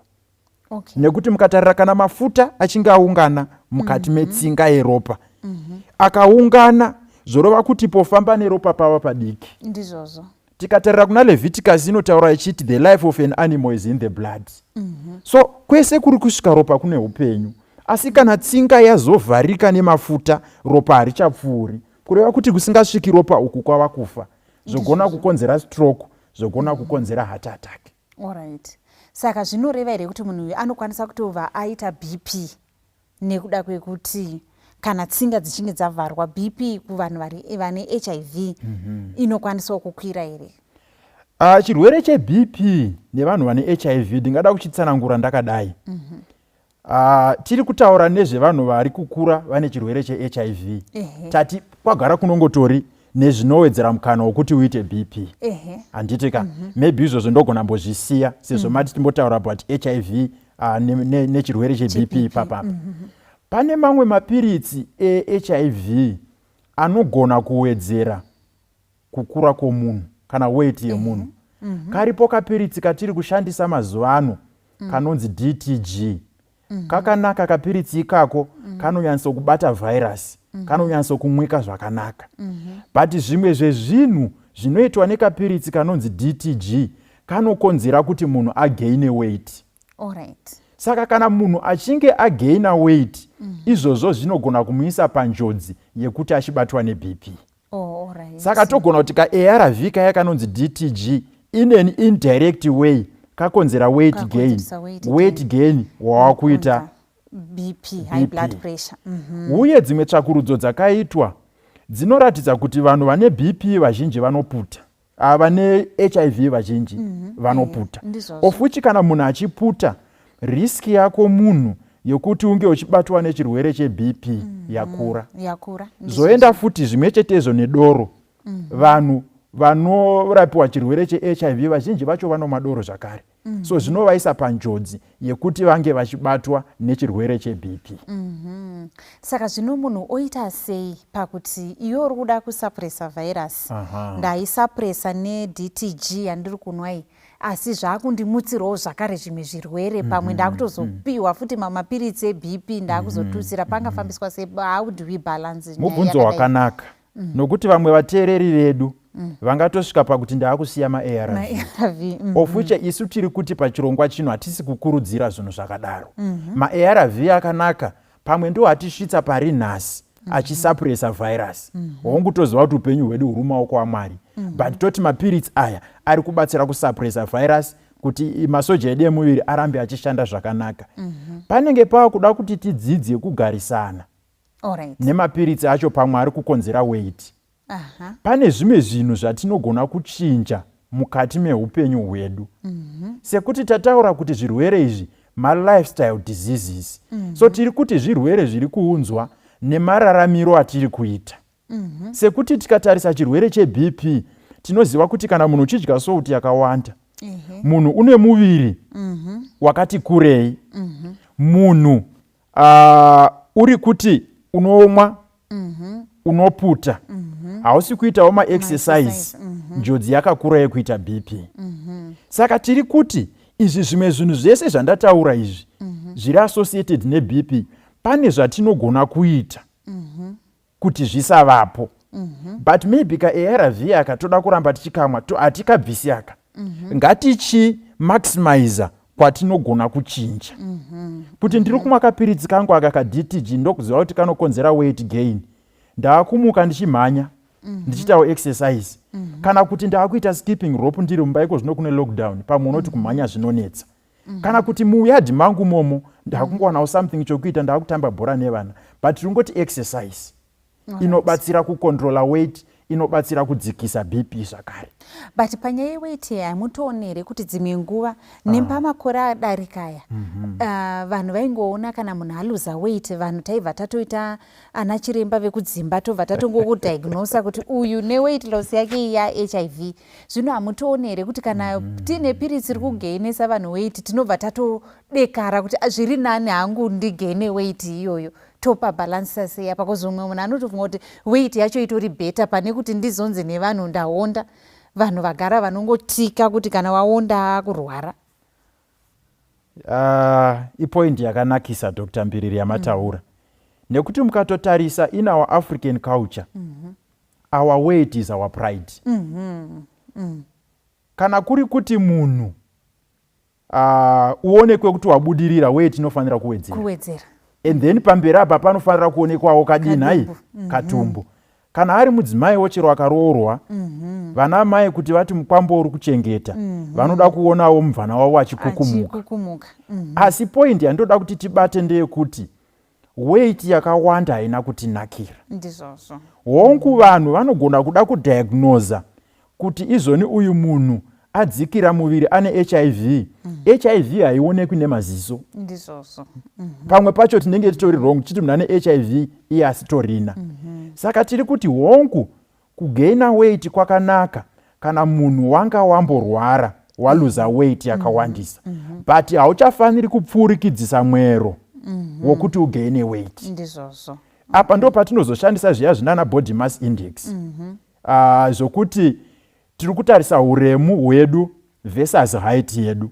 Namba yacho tiri kuti inofanira kunge iri 8.5 to 24.9. Haifaniri kupfuura ipapo 18.5 to 24.9. And then tobva tangotarisawo zvimwe zvatingati kana tisina zve-body mass index izvozvo maybe tingatizonetsa kucalculata. Takangozvitarisa munhu ukazvibata padumbu kudai haufaniri kuwana chekubata. Ndiko kuratidza kuti weight yako yakadini hai iri right. Kumasaidziwo uku pamusoro peudyu apa haufaniri kuwana chokubata zvakare. So hongu munhu gaina weight toti wanga wamborwara neHIV but chirega kupfurikidzisa mwero nekuti unogona kubva mugango uchipinda muchoto. Ndizvozvo kozi zvirwere zvikazoramba zvotutsirana pauri tichitarisa zvirwere zvemwoyo zvirwere zveBP zvinogona kuzotokukanganisa wese. Ende zvinotokusvitsa futi kuzvirwere zvediabetes neweight iyoyo wakutopinda kuzvirwere zvediabetes. Maybe ngatibatei panyaya yezvirwere HIV nezvirwere zvetsvo. Chirwere checho apa zvinobatana papi apa? Mubvunzo wakanakisa wamataura. Ndafarira point ndisati ndapindura mubvunzo wenyu. Yamati zvimwe zvirwere zvinogona kutozokukanganisa. Chataa kutoona iko zvino ndechekuti vanhu vazhinji vava kufa nema-lifestyle diseases. Ivo vaine HIV. Havachatourayiwi neHIV. Vakurayiwa nediabetes, vakurayiwa nechirwere chemwoyo, akurayiwa neBP kana nekensa. Ndizvozvo chaizvo. So tiri kuti HIV iri kurapiwa zvakanaka-naka. Hongu irimo haina kupera. Iri kurapiwa zvakanaka-naka. But chaakutouraya munhu zvava zvimwe zvirwere izvi. So ndo pamwe patinototsimbidzira kuti that's why it's important kuti titaure nezve pamusoro peHIV nevari kukura. Nokuti ndo zvirwere zvimwe zvava kuvauraya ipapo. And then pamubvunzo wamabvunza chirwere cheHIV chinowedzera mukana wokuti munhu aite chirwere cheitsvo. Itsvo ndo makidney ka. Saka tati iyo HIV pachayo virus inogona kutobata itsvo dzisashanda zvakanaka. Number 1. Number 2, mapiritsi atinoshandisa kurapa HIV mamwe macho anogona kutobata itsvo. Ndosaka muchiona tichiti kana munhu achirapiwa HIV zvinokosha kuti ati pano nepapo aitwa matesti kuona kuti itsvo dziri kushanda sei. Nekuti pane vamwe vanogona kukanganiswa itsvo namapiritsi although vari vashoma zvavo. Saka how often munhu ari kunwa mapiritsi eHIV, how often should they have their kidneys checked? Tingati pabaseline munhu abatwa HIV tisati tamupa mapiritsi tofanira kutarisa kuti itsvo dziri kushanda sei. Then kana kuri kuti zviri right togona kuti every 6 months munhu achitariswa itsvo dzake. Kana kuri kuti maresources ari kunetsa togona kuti even once a year. Zvinhu zvezvakanaka kuti munhu uchitariswa itsvo dzako. Aha. Nokuti pane vamwe vatinoona vanozouya vasina kutariswa itsvo dzavo, apa itsvo dzinenge dzatoparara. Of which zvinozonetsa kuti tichirivhesa itsvo dzakanganisika. Okay. Kana mukatarisa itsvo idzi dzikatariswa nekukasika, pane zvinokwanisa here kuitika kuti tati mapiritsi anogona kunge ari kukanganisa itsvo. HIV yacho iri kubata itsvo. Saka chii chinozoitika? Pane here rubatsiro runowanikwa? Kozi mapiritsi haasi kuzomasiya, ari kuramba achingonwa. HIV iri kuramba ingori mwari. Okay. Pane zvinogona kuitwa. Sezvandataura kuti pane mamwe mapiritsi anogona asina ukama hwakanaka neitsvo, anokanganisa itsvo. Saka tikaona kuti kushanda kweitsvo kwadzikira, pane patinogona kubvisa rimwe piritsi toisa rimwe rinogona kuti itsvo risaramba richikuvadza itsvo. And then zvinobva zvatipa zvakare mukana wokuti timaximize kune zvimwe zvinhu zvinogona kunge zvichikanganisa itsvo. So pamubvunzo wokutanga mati ngatitaura about HIV neitsvo. Tikati HIV inogona kubata itsvo, pane mamwe ma-ARV anogona kubata itsvo. Kana munhu uri kutokura zera chairo, chirwere cheitsvo chinoswederawo padhuze. Besides pasina zvimwe zvese, pasina HIV. Then kana muviri wakakukumuka zvakare, muchandiregerera uno kushandisa temi rokuti kukukumuka, zvinowedzera mukana wokubatwa chirwere cheitsvo. Kobva kwaita zvirwere zvakaita sana BP neshuga, zvinogona kuwedzera mukana wokuti chirwere cheitsvo chiitike. Of which tati zvirwere izvi zviri kubata vanhu vari kukura nechirwere cheHIV. Saka kana taona kuti itsvo dziri kudzikira, tabvisa ARV ratiri kufunga kuti rogona kunge richikanganisa itsvo, tava kumaximizawo kuBP neshuga kana zviripo. Toti izvi ngatichizvitsimbirira zvisaramba zvichikuvadzawo itsvo. Ndizvozvo. Saka tiri kutongoona kuti pazvirwere izvi zviri kuitika panotongoda lifestyle management. Wedza zvingave zvirwere zvemwoyo, zvirwere zvetsvo, kutongoti iwewe urarame nelifestyle yakanaka nditi. Saka pachine here zvimwe zvinobatwa paphysical apa, patataura kuti physical challenges. Maybe ndingada kutsimbidzira pamataura kuti izvoni panoda lifestyle modification. Lifestyle modification yachona haidi wakura. Alright, ndizvozvo. Lifestyle modification yacho inoda kuti uchitotanga izvezvi. Let's say munhu uri kurapiwa chirwere cheHIV uri kumwa mapiritsi, chitotanga lifestyle modification izvezvi. Kuti kuti usagaina weight yacho, zvirwere zvacho zvisagara zvauya. Tingati unenge uchitobhenga kuti uve neutano hwakanaka kumberi. Uye tinokurudzirawo even vanhu vasina chirwere cheHIV chachona kuti vangoitawo lifestyle yakanaka. Nekuti zvirwere izvi ndizvo zviri kuwanda zvichiuraya vanhu zvatingati ma-non-communicable diseases.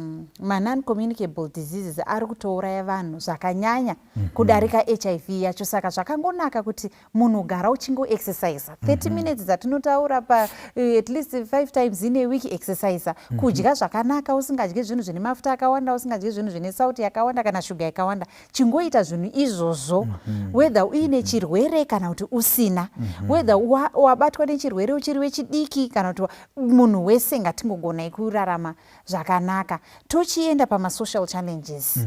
Ma-social challenges anonyanyowanikwa pavanhu vari kurarama nechirwere cheHIV ivo vati kurei ndeapi? Pama-social challenges ndingada kutanga neissue yestigma. Handizivi kuti muchishona stigma ndingaitsanangura ndichiti chii, ndingati rusarura. Ngatiti rusarura. Kana munhu uchinge wakura une HIV, musociety medu kazhinji tinoti munhu ane HIV pane misikanzwa yaakaita, which is not true. Pane dzimwe nzira dzokuti munhu unotobatwawo neHIV usina kuita musikanzwa. Saka because of that stigma yokuti munhu anonzi ane musikanzwa, munhu anowanikwa achisuffer from stigma and discrimination. Munhu zvaakumuremera kuti abude pachena kuti ndinorapiwa chirwere cheHIV kunyangwe akura, neingari yokuti kuti vanhu vanozotanga kukwenyana zvamamuchataura zviya kuti muziva here kuti vanhingi vane chirwere cheHIV.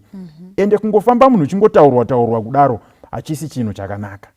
So issue yestigma ndo imwe yatingati inosanganikwa nayo nevanhu vane HIV with regards to ma-social challenges. Stigma ichakati wandei here kana kuti mazivano yadzikira, nekuti tese taakungoziva kuti HIV iri pakati pedu, ichakawanda here stigma? Stigma ichiripo.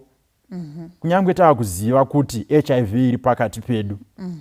uye chero iye munhu pachake chero imi mamutambira zvinogona kumuremera kuti abudewo pachena because ari kungoti handizivi kuti vanozoti chii hongu iko zvino vari kunditambira zvavo but ndikavaudza kuti ndine HIV handizivi kuti vanozoti chii saka ishu yestigma tingati ichiriko even kuzvipatara unfortunately tine vamwe kana vana chiremba vana mukoti vanogona kutosvika pakutokwenyana kuti maona mudhara abuda here panapa ane HIV of which toti zvinhu zvatisingatarisiri but kuitika kwazvo ako kushoma asi zviriko zvekuti munhu uyu pamwe haachatonyatsosununguki pakati pevazukuru vake kozi vazukuru vachabvunza kuti kosekuru mapiritsi amuri kunwa aya ndeyei saka munhu haachakwanisi kuti vazukuru vangu vachazonditi chii vachati sekuru vanga vaine musikanzwa here vachati chii saka izvozvo zvinogona kuramba zvichivanetsa okay saka nderipi rimwe dambudziko rinosanganikwa naro pamasocial issues rimwe dambudziko rinosanganikwa nawo regai nitaure nichiti loneliness. Alright. Munhu pauri kukura dzimwe nguva unogona kurasikirwa nepatna yako. Warasikirwa nepatna yako wawakugara wega. Uchigara wega kudaro hausisina munhu wokuturira nhunha dzako dzinokunetsa. Hausisina munhu anokubatsira kumwa mapiritsi ako. Nekuti munhu anorapiwa HIV tinokurudzira kuti vange vane watinoti treatment bud anovabatsira kumwa mapiritsi. So hausisina that social support inogona kukubatsira kuti urambe uchimwa mapiritsi ako zvakanaka. Because wava lonely pamwe partner yako hapasisina. Pamwe partner hapasisina ende zvinotoitika kuti vamwe vacho vazhinji vakatoshayikirwa asara ari umwe chete. Pamwe vasara vari gogo vari vega, pamwe vasara sekuru vari vega saka va lonely. Saka apa vanobatsirika sei panyaya iyi?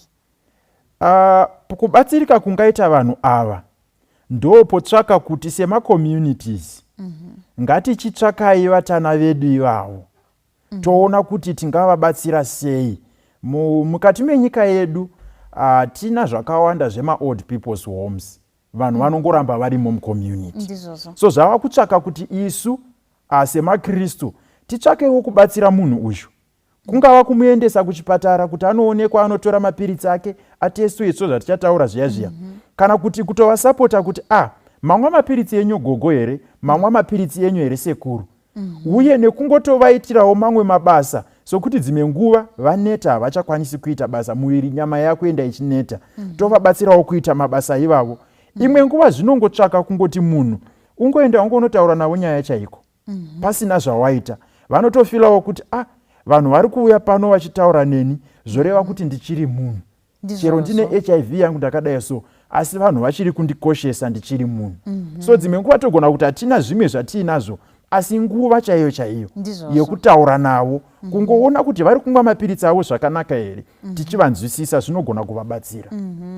Saka mudzimuri dzedu tinavo vatana vedu vari kurarama vaine HIV, tiri kuti ngativeiwo nenguva navo yekutaura navo, yekuonawo kuti mapiritsi avo vari kunwa zvakanaka here, kuchipatara vari kuenda here pavanofanirwa kuenda, zvese izvozvo tichingovasapota nekuda kwekuti sapoti iyoyo yakatovakoshera. Saka tiri pasocial ipapo maybe pane here chimwe chinokwanisa chavanoda kungabatsirikana nacho? Zvimwe zvatingagona kuita kuvabatsira pamasocial ipapapa, I think tambotaura point yekuti ngatingovatambira ise zvavari, ngatiregei kuvasarura asi tikangovatambira sezvavari. Uye kana kuri kutiwo vane shamwari dzavo dzimwe dzichiri vapenyu, zvakanaka imwe nguva kumbovatora kuenda vonoona shamwari yavo. Zvinogona kutobatsira nokuti muchaona kuti kazhinji kacho kana munhu une vanhu vezera rako pamunotaura nyaya dzinokenerana. Asi kana kuri kuti wasara wega uri kutaura zvechimurenga, hapana ari kunzwisisa zvechimurenga, zvinogona kutokukanganisa. So zvakambonaka kuti vamboenda vachiona vana abiya wavo kana vachiriko, zvinogona kuvabatsira izvozvo. Ndizvozvo. Aiwa, tinoda kutenda maybe tochimuvha kuenda pama-mental challenges. Ndihapi ma-mental challenges anowanikwa pavanhu vari kurarama ne-HIV ivo vati kurei? Pama-mental challenges mambotaura point yokuti HIV inoita kuti munhu akurumidze kukwegura. Zvimwe zvainoita ndezvekuti inobata papfungwa, kuti pfungwa dzinogona kusasvika pakutosanda zvakanaka nekuda kwedirect effect yeHIV iyoyo.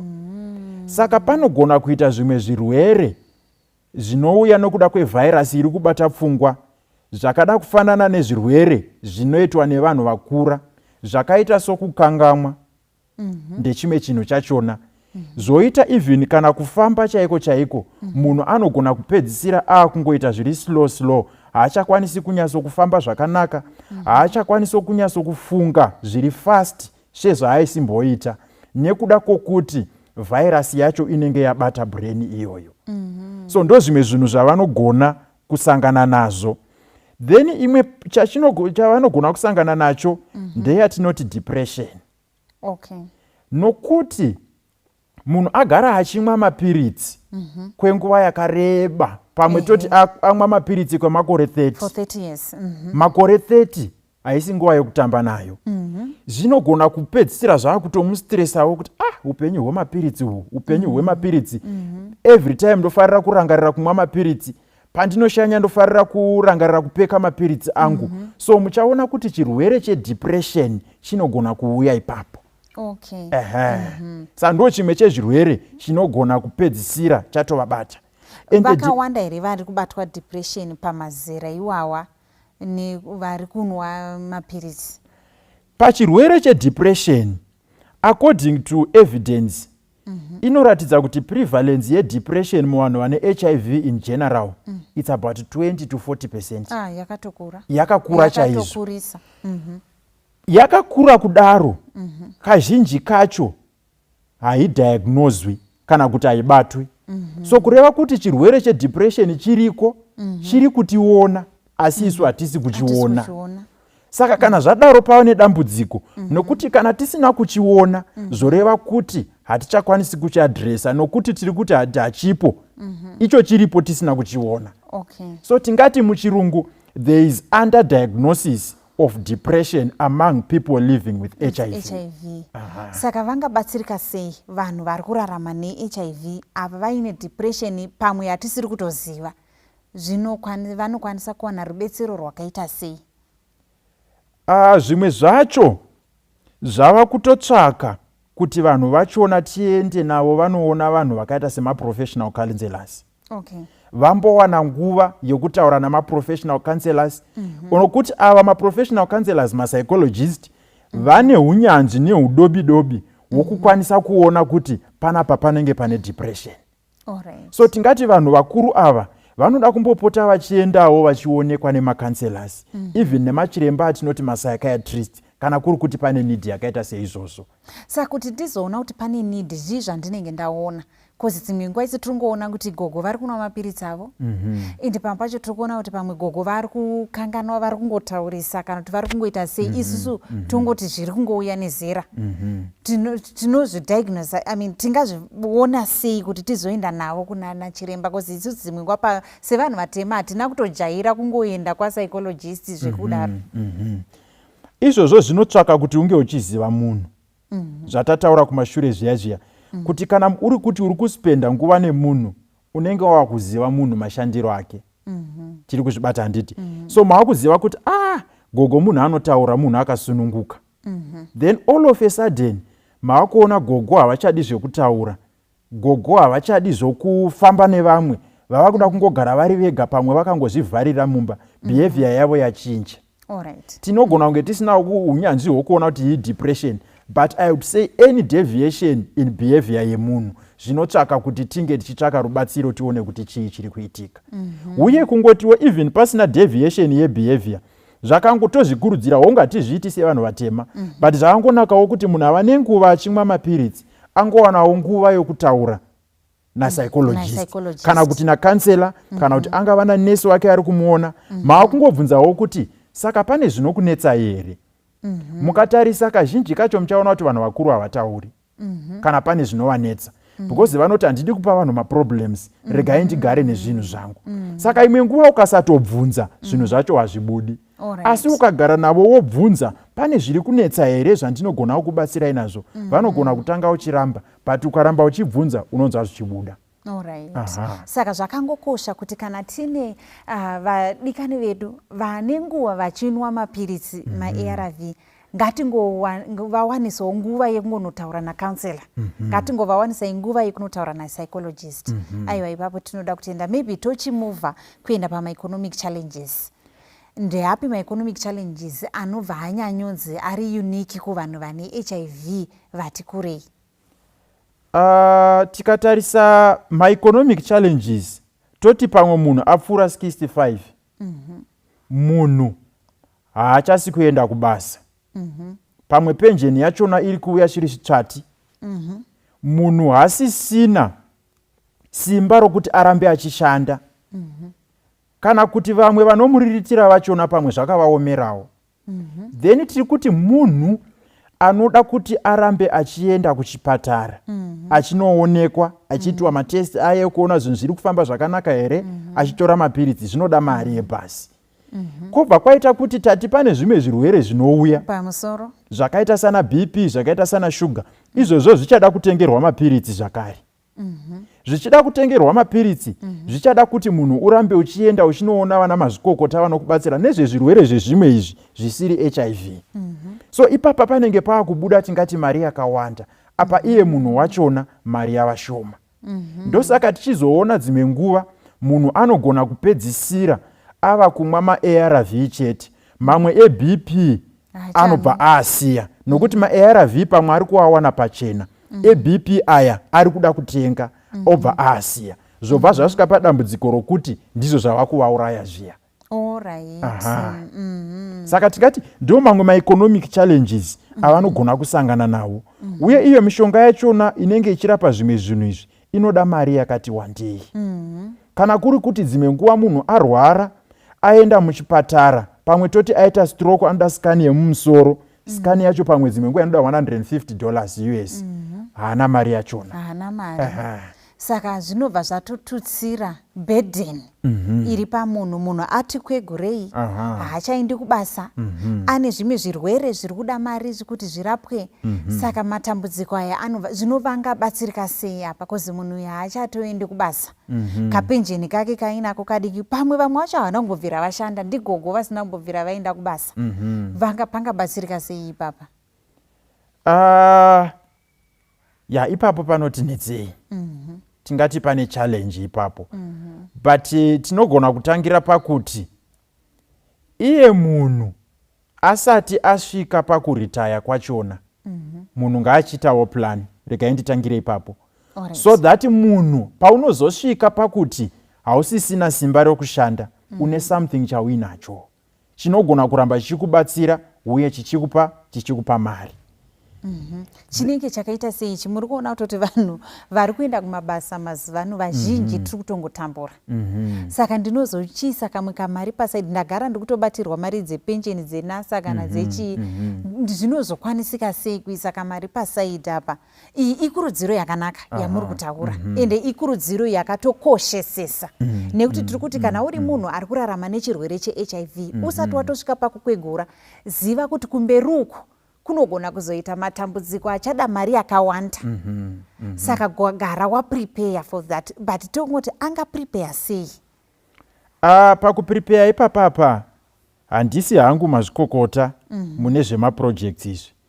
But pane pamwe patinoona kuti munhu pane paunogona kuita sort of adjust your way of life. Pane kuti ugare upenyu hunodhura, wawa kuti no, ndava kusarudza kurarama upenyu huri palevel iyi, so that ndokwanisa kuseva mari yangu. Pane imwe nguva zvinogona kutosanganisira isusu sevatema, dzimwe nguva kutovaka musha wako. Kunhu kwakaita kana let's say toti kuma-rural areas. Hongu zvinogona kunetsa kuti munhu wanga wajaira kugara mutaundi. Asi kana kuri kuti wadevelopawo kwatinoti kumusha kwako, kana kuti zvimwe nguva munhu une ploti yako, munhu une prazi rako, wadevelopawo something, uri kuita kaprojekti kako pamwe kekuchengeta huku nezvakadaro, zvinogona kuzokugama paunoti paya ndasiya basa. Asi tiri kuti zvinhu zvekuti zvinogona kuitika over a period of time. Ko ava vatokwegura vari kurarama nechirwere cheHIV mari yavashoma tovabatsira sei? Apa maita zvakanaka, tagonawo kutaura nevasati vasvika pakukwegura. Ko ava vatori nechallenge yacho pavari izvezvi, mari havana yemapiritsi, asi vari kufanirwa kuti vatenge mapiritsi eshuga, mapiritsi eBP nekuenda kumatesti echo aye. Ndopakanakira issue ye-lifestyle modification. Kuti hongo munhu haana mari yemapiritsi, pane zvimwe zvatinokurudzirawo zvekurapa zvinobatsira kurapa vana BP nana shuga, zvinana lifestyle modification. Sezviya zvamataura kuti munhu anogona kumodifyawo kamudyiro kaari kuita. Munhu akutiwo salt yandakudya ndakuredusa kuitira kuti BP isakwira. Munhu haachadyiwo chikafu chakawanda maningi chinoita kuti muviri uzokukumuka. Munhu akudyawo zvinhu zvatingati mavegetables nemafruits nekuwana kwavanenge vachiita. Hatisi kuti vanhu ngavatenge mafruits anodhura, magrapes, mastrawberry. Iwayo mafruits atinowanikwa tiinawo pakati pemisha yedu. Zvakatinakira, mafruits aripo pachivanhu pedu akatinakira. Zvobva zvandisa pane imwe point yekuti iko munhu uchiprepare kuritayawo, kana une kamusha kako chidyarawo michero. Kuti iwe pauri kukura michero yako iri kukura inogona kuzokubatsira kumberi. Then kana kuri kuti pane vari kushandisa fodya nedoro, taakukurudzira kuti izvi ngazvichisiwa. And then taakutiwo stress management yatataura yaya. Pane imwe research yakamboitwa zvakaonekwa kuti kana munhu aine BP akanyatsokutevedzera lifestyle modification, exercise yamamuchataura yaya 30 minutes a day, diet yake agadzirisa, weight agadzirisa, stress agadzirisa. Imwe research yakabudisa kuti zvinogona kufanana nokutomwa piritsi. Asi handisi kuti vanhu ngavasiye mapiritsi avo. Chirongwa chedu hachisi pakuti vanhu ngavasiye mapiritsi avo. Ngava manejwe nachiremba wavo namukoti wavo, ndivo vanenge vachionesana ipapo. But just to emphasize and say, lifestyle modification inotobatsira kurapa. Kana lifestyle modification yabatsirawo kurapa, zvoreva kuti munhu mapiritsi auchashandisawo ava mashoma. Ndizvozvo. Izvi ndo area yatinotonyanyoshanda nayo tichishanda nevarwere vakadaro vane ma-lifestyle diseases. Ukatongomodifya zvichakubatsira kuti wakutomaneja BP yako. Kana wabhenge uri painsulin, dzimwe nguva insulin yako ichaita shoma, dzimwe nguva mapiritsi acho wakutomodifyiwa, zvichitokuisira makosti achidzikawo pasasi. Saka tinoda kutenda nekujekesa kwamaita machallenges anobatwa nevanhu panguva yekuti vakurarama neHIV ivo vati kurei. Maybe mashoko enyu ekupendera kuvanhu vari kurarama neHIV ivo vati kurei. Nhasi ndicharamba ndichidzoserai kumashure. Tisati tapendera, imwe point yandingada kubudisa pavanhu vari kurarama nechirwere cheHIV vakura. Tati vane zvimwe zvirwere zviri kuuya, BP neshuga. Kureva kuti mapiritsi avo achawanda. Kana mapiritsi achinge awanda, zvinogona kuita dambudziko pakumwiwa kwawo. Sekuti tati dzimwe nguva pfungwa dzaakuenda dzichikangamwa. Dzimwe nguva munhu wava lonely, hausisina anokutarisa kuti wamwa mapiritsi here. So imagine scenario yekuti ndisekuru vava neproblem yekukangamwa. Vane mabhodhoro kana 5 emapiritsi anomwiwa zvakasiyana. Panogona kuita challenge ipapo yekuti mapiritsi haachamwiwi zvakanaka kamuzanganisiro kavanenge vava kuita. So ipapo panogona kuda kuti tivabatsire, nekuti patinovapa mapiritsi ngatinyatsoe kuvalebhula zvakanaka. Kuti vanonyatsokuona kuti iri, kana kuti taisa sitika yeredhi, toti yesitika yeredhi munomwa kaviri pazuva, resitika yegreen munomwa kamwe chete pazuva. Ndezvimwe zvezvinhu zvinogona kuvabatsira. Uye ngatichiregai kuti kana tiri kumba vakangonzwa parwadza tobva tavapa mapiritsi tiri kumba. Nekuti kana munhu uchimwa mapiritsi akawanda, amwe acho anogona kuzorwisana mukati memuviri, mapiritsi achona. Ende tozva kuti hanzi panorwanzwawo uswa ndo hunosafa.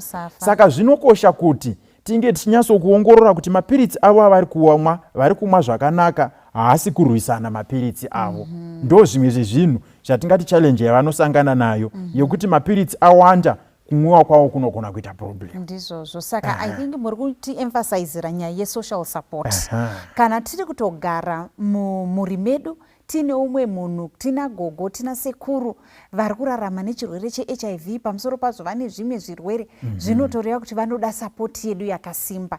Ngatisava neglectai. Pari kudiwa financial support, pamwe vakatoretire, pamwe havachakwanisi kuwana minzi dzekuwana mari, ngativasapotei semhuri, tichibatirana tese pamwe chete kuti tisapote vatana vari pakati pedu vari kurarama nechirwere cheHIV. Maybe mashoko enyu ekupedzisira, Chiremba.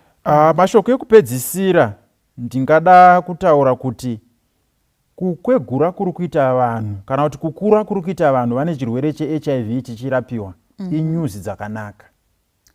Zvakanakira pakuti munhu chero wakabatwa HIV haichasi death sentence sezvaiitika makore akare. Munhu anogona kutoramba achimwa mapiritsi ake achitoachivha madreams ake mukati meupenyu nokuti life expectancy yake iri right. Ndo point yekutanga. Yechipiri ndeyekuti izvoni HIV haina rusarura. Munhu wese whether mudiki kana muhombe akura anofanira kunge achiziva HIV status yake. Zvinokosha izvozvo.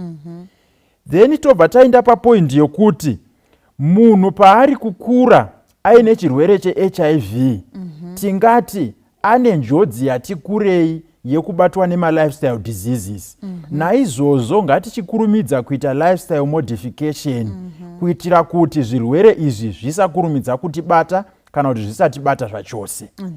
Point yangu yekupedzisira ndeyekuti pari kuwanda vanhu vane chirwere cheHIV vakura, zoreva kuti isusu secommunity ngatichikwinyaiwo kuti tinge tichizokwanisa kubatsira vanhu ava vararamewo upenyu hwavo hwakanaka. Ngativagamuchirei, ngatisavasarudzai kana kuvatarisa nerimwe ziso kuti ava vaya vanomusikanzwa, uye ngativabatsirei nepese patinokwanisa, dzingava nemari dzekuti vatenge mapiritsi, kungava kuvaperekedza even kuchipatara chaiko. Saiko zvino kune lockdown munhu anogona kushaya transport yokuenda. Ndogona kuti mota yangu yandiinayo ndangodirawo petrol 5 liters ndakungova driverwo kuti vangonotora mapiritsi avo ndodzoka ndovasiya zvangu. Aiwa, tinoda kutenda Chiremba nekuti jekesera patopiki yatanga tichitaura kuti kurarama neHIV iyo zera rako rati kurei. Maybe munogona kutipawo munamato. Tinamatire vazhinji vari infected nedenda irori uye vari affected. Tinotenda ngatinamatei yedu. Kuna Mwari Baba vari kumusoro kudenga, tenzi namuponesi wedu, tinouya kwamuri Mwari panguva yamanheru ano tichida kutendai nemukana wamatipa kuti tinge tichitaura nezveutano hwedu. Ndimi makasika munhu nemufananidzo wake, ndimi munoziva nemufananidzo wenyu, ndimi munoziva kushanda kunoita muviri wemunhu. Mwari, tipewo utano hwakanaka panyama, tipewo utano hwakanaka pamweya, kuti tigopa mbiri nerukudzo kwamuri mazuva edu ese ekurarama pano panyika. Tine denda reHIV iro ratava nenguva tichiziva kuti ririko. Mwari, tibatsireiwo kuti avo vanhu vari infected tirambe tichingovapawo the good social support, tirambe tichingova acceptawo sezvavari, tisava discriminata Mwari. Uye apo paine vanhu vari kukura kana kuti vari kubatwa chirwere cheHIV vakura, Jehovha chingorambai muchitipawo mazano ekuti tingachengetawo sei ava vakweguru vari pakati pedu, vatana vari pakati pedu vari kurarama nechirwere cheHIV.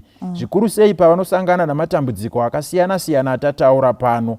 Jehovha zvatava kumaziva, chitibatsiraiwo kuti tinge tichiita meet them at their point of needs, kuti upenyu hwavo huzova hwakanaka. Zvese izvi zvaitwa tinoshuvira kuti mbiri nerukudzo zvipiwe kuzita renyu nokuti ndokwazvakafanira. Tinonamata chipota nezita raJesu. Amen. Ndawana shamwari yakandida ndisingazivi, akandipfuwa nerudo, akandisunga kwari. Moyo wangu wasungwa nepfundo, roho rakasimba. Jesu ndiri wako ini, uri wangu narini.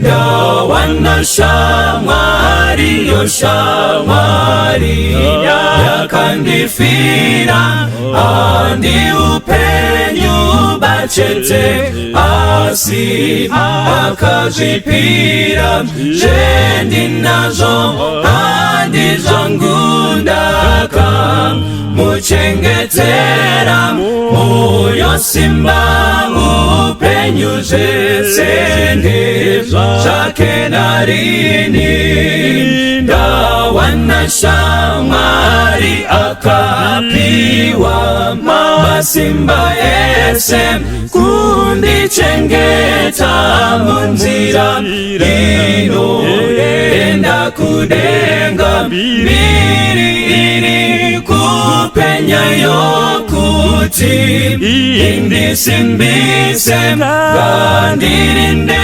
ndisewenze pambe rindozorora ndawana shamwari inemutsa idine rudo ndimutungamiri kwaye ane zero nesimba kuna iye anondida ndino wana masimba korufurunga kuriye ndiri wenyu narini ndawana shamwari inemutsa idine rudo ndimutungamiri kwaye ane zero nesimba kuna iye anondida ndino wana masimba korufurunga kurire ndiri wenyu narini kuna iye anondida ndino wana masimba korufurunga kurire ndiri wenyu narini korufurunga kurire ndiri wenyu narini.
How can I do this?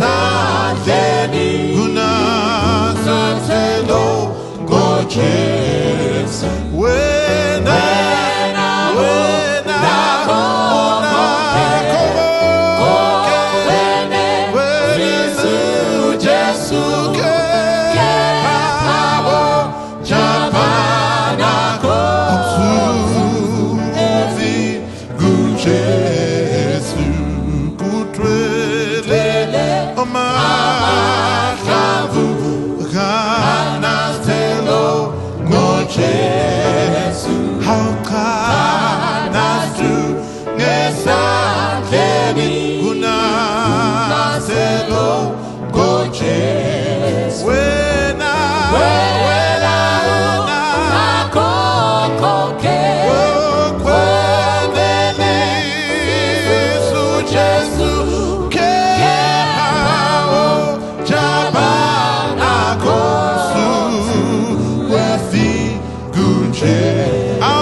coming King is at the door, who wants the cross for sinners borne. But now the righteous one's the Lord, He comes to gather home. At the door, at the door, at the door, at the door, at the door, yes, even at the door.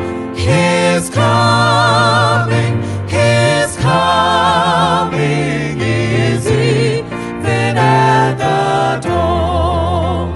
The signs that show His coming near are fast fulfilling year by year, and soon will herald the glorious dawn of heaven's eternal morn.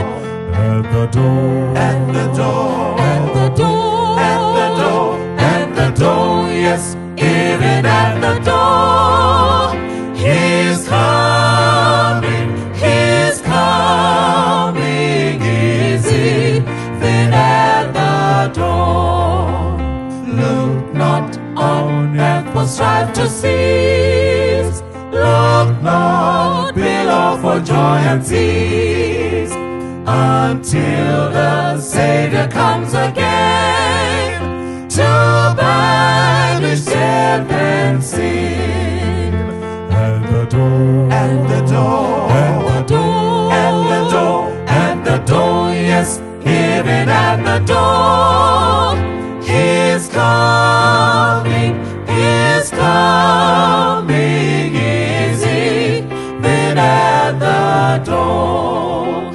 Then in that glorious advent new will dwell the countless ages through. This mortal shall immortal be, and time eternity. At the door, at the door, at the door, at the door, at the door, yes, even at the door. He's coming, He's coming, is even at the door. At the door, at the door, at the door, at the door, at the door, yes, even at the door. He's coming, He's coming, is even at the door.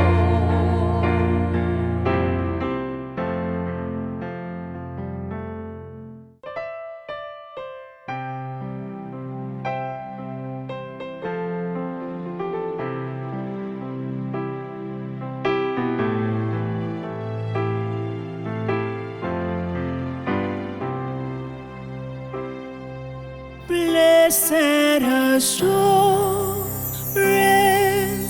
Jesus is mine. Oh, what a foretaste of glory divine, heir of salvation, purchased of God, born of His Spirit, washed in His blood. This is my story. This is my song, praising my Savior all the day long. This is my story, and this is my song, praising my Savior all the day long. Perfect submission,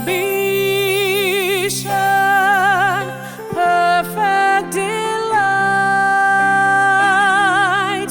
visions of rapture, numbers in my sight, angels descending, bring from above echoes of mercy, whisper of love. This is my story. This is my song. I'm praising my Savior all the day long. This is my story. This is my song, praising my Savior all the day long. Perfect submission, all is at rest. I am my Savior, I'm happy and blessed, watching and waiting, looking